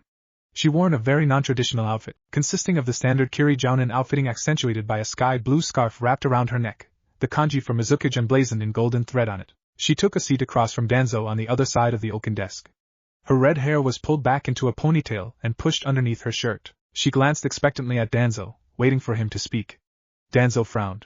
Speaking first was a sign of submission. He didn't like being forced into a subordinate position beneath a woman, but he would do it, for his plans. Clearing his throat, Danzo began the conversation. Good evening, Mizukage-san. If the Mizukage was offended by his use of san, she didn't show it. Good evening, Danzo-san. What exactly brings you to Kiri? I didn't think that roots like too much water. Danzo took the barb at his hidden organization in stride. I have heard troubling news of the civil war here in Kiri. My contacts have assured me that your side is undoubtedly going to lose this confrontation. Sad, really? Even an aging shinobi was able to slip past those civilians. Danzo spat the word like it was poisoned. Into your stronghold. Indeed, the Mizukage was holed up the tower, the surrounding area barely held by her shinobi. Yes, it is rather unfortunate. We are simply outmatched in numbers. We can easily destroy an entire battalion of these alarmed civilians, but what good does it do? Another 30 simply join up against us. It would take an all-out frontal assault to destroy them. Danzo showed no reaction to the Mizukage's dismal situation. Is that truly the only way in which you can win this confrontation? You are facing civilians. Even outnumbered as you, your might should be enough to easily crush them. Even a house of cloth cannot withstand a single iron fist. The Mizukage narrowed her eyes. I know your policies, Danzo. We are the bloody mist for a reason. Why are we currently slaughtering each other? Because we've been doing it to ourselves for years, forcing academy students to slaughter each other for the right to become a shinobi. We weren't enforcing our growth, we were crippling it. Unfortunately, we are in a bind at this moment. The head has a direction to go, but the limbs are rebelling. Danzo regarded the Mizukage with a calculating eye. This woman had interesting ideas regarding this war. Perhaps she was more useful than he had previously anticipated. Can you not poison the opposing food supplies? Surely with the way they gorge themselves, an effective poison would cripple them, and surely momentarily crippling an arm or a leg is worth it to salvage the body as a whole. The Mizukage nodded. Yes. That would be quite effective. We would be hard-pressed to create an effective poison in a quantity that would be sufficient for such a task, but yes, it would be possible. However, we would need extra assistance in distributing it. I assume you already knew this though, Danzo. So why would you play around so much? Danzo made no change in his facial expression. Because Mizuki-san, you would have dismissed me had I not led you to that conclusion yourself, and yes, it would be possible for me to provide the aid necessary for such a plan. Were you thinking large or small scale? The Mizuki frowned. Small scale deep infiltration team. They need to be in, and distributing the poison throughout all their supplies. Large scale would draw too much attention. We can't slip that many recruits in over that long of a time. We have to move quickly. Who are you going to send in? I'm not sending in any of my ANBU. Tell me, with your current resources, how long would it take to develop that poison? The Mizuki pulled out a few folders before reading over them for a moment. About a month. We'd only have enough for one shot at this too. Danzo nodded. I will have a team of 2 competent shinobi here by the end of 1 month. Expect them. The Mizuki nodded. And what kind of payment are we looking at for the services of these 2 shinobi? The Mizuki's lips were pursed in a frown. She wasn't expecting a small price tag for the liberation of an entire nation. Danzo just smirked. The only reaction he had given throughout the entire meeting. There is no monetary charge. Rather, I want something else from you for this service. The Mizuki narrowed her eyes. If he was asking what she thought, he was relaxed. Mizuki-san. It is nothing of that nature. I assure you, I am quite the gentleman. I merely want you to speak with one of the shinobi who I will be sending to assist you. You are most hospitable to people of all nature here, no? The Mizuki kept her eyes narrowed. Yes, we are, Danzo-san. Are attempting to imply something? Danzo smiled. Of course not, Mizuki-san. You will know the shinobi when you make his acquaintance. Konoha is not a suitable environment for a boy such as him. I was hoping perhaps you could convince him otherwise. The Mizuki's eyes hardened. I assure you, Danzo, I will do just so. Nothing like the evils of man to make one wish for their home. Danzo nodded. Very well then. 1 month. The Mizuki also nodded. 1 month. Danzo nodded before exiting. As soon as the doors closed, Mei's Umbu team appeared behind. I want you to tail him until he leaves Kiri. Contact our deep cover in Konoha. Have him keep watch for this shinobi whom Danzo speaks of. Danzo wants this boy in Konoha, does he? We're not going to let that happen. The Umbu nodded. The leader stepped slightly forward. Mizuki-sama. What are your orders regarding our actions regarding the boy? The Mizuki thought for a moment. Instill deep-seated hatred towards the whole of Konoha within him. Make his life an utter living hell, and then, when he reaches that breaking point, throw him a lifeline. Only make sure this lifeline leads directly to Kiri. You have exactly 1 month to find this boy, and to make his life unbearable. Go! The Umbu disappeared. The only thing marking their presence was the slightly mist they left behind. Terumi Mei looked out the window at the large city of Kirigakure. She eyed the burgeoning bloodless population, vainly preparing for war. She knew it would end soon. She sat down at her desk. She activated a seal which brought her secretary rushing into the room. Yes, Mizuki-sama? Contact Makaku and his team. Tell them to resume plan number 67B. The secretary nodded before leaving. Mei picked up several of the folders on her desk before throwing them at the wall. Blank sheets fluttered to the ground around the Mizuki. She knew what Danzo wanted. She knew he would send assistants to spread the poison. She knew he wanted that boy. She glanced down at another folder, Uzumaki Naruto, out of Konoha. Well, if Danzo wanted him out so badly, she would take him out of Konoha. She would put him back later, as a saboteur and a sapper. At least, that was her plan. She frowned. Plans had a funny way of going wrong. Still frowning, she formed hand seals before biting her thumb and pressing it to the desk. A large crane appeared on the desk before her. He wore a red hotel employee's cap and carried a small booklet with him. He looked at her. Ah, Mei-sama, to what do I owe this pleasure? Business Kijuki, Japanese for crane business. I need you to find one Uzumaki Naruto in Konoha and offer him the summoning contract for yourselves or for the otters. Kijuki looked at Mei, surprise sparkling in his eyes. Why the interest in this boy, Mei-sama? He requires a group of friends. We endeavor to bring him here to Kiri. The otters and the cranes are signature of our culture. Kijuki nodded. But if you wish to coerce him here, most likely through torture, oh, don't be surprised, Mei-sama. You've been summoning me since you were 7 years old. I know how you like to work, and won't he reject your offer when he hears that you send us? Mei looked at Kijuki for a moment before turning once again to the window. According to him, I didn't send you. I don't know, nor do I care how you make yourselves known to him. Just do it. Find a reason. Kijuki nodded. As you wish, Mei-sama. With that, Kijuki began to scribble in his booklet before disappearing, shaking his head or nodding slightly every few moments. Mei looked once more at the city of Kirigakure. Kiri will be great once more. Break. On the road back to Konoha, Danzo muttered to himself. Crazy woman. Thinking she can rule Kiri. When that sabotage attempt fails, the plants will swoop in from the bloodless and destroy her pitiful army. Now how are my plants in Kumogakure doing? And, what if Naruto shows his true self after graduation? And thanks for watching my video till the end. if you enjoyed this content, then do consider subscribing to my channel, and leave a like if you guys need the next part. Comment down, and thanks for watching the video, and see you guys in the next video.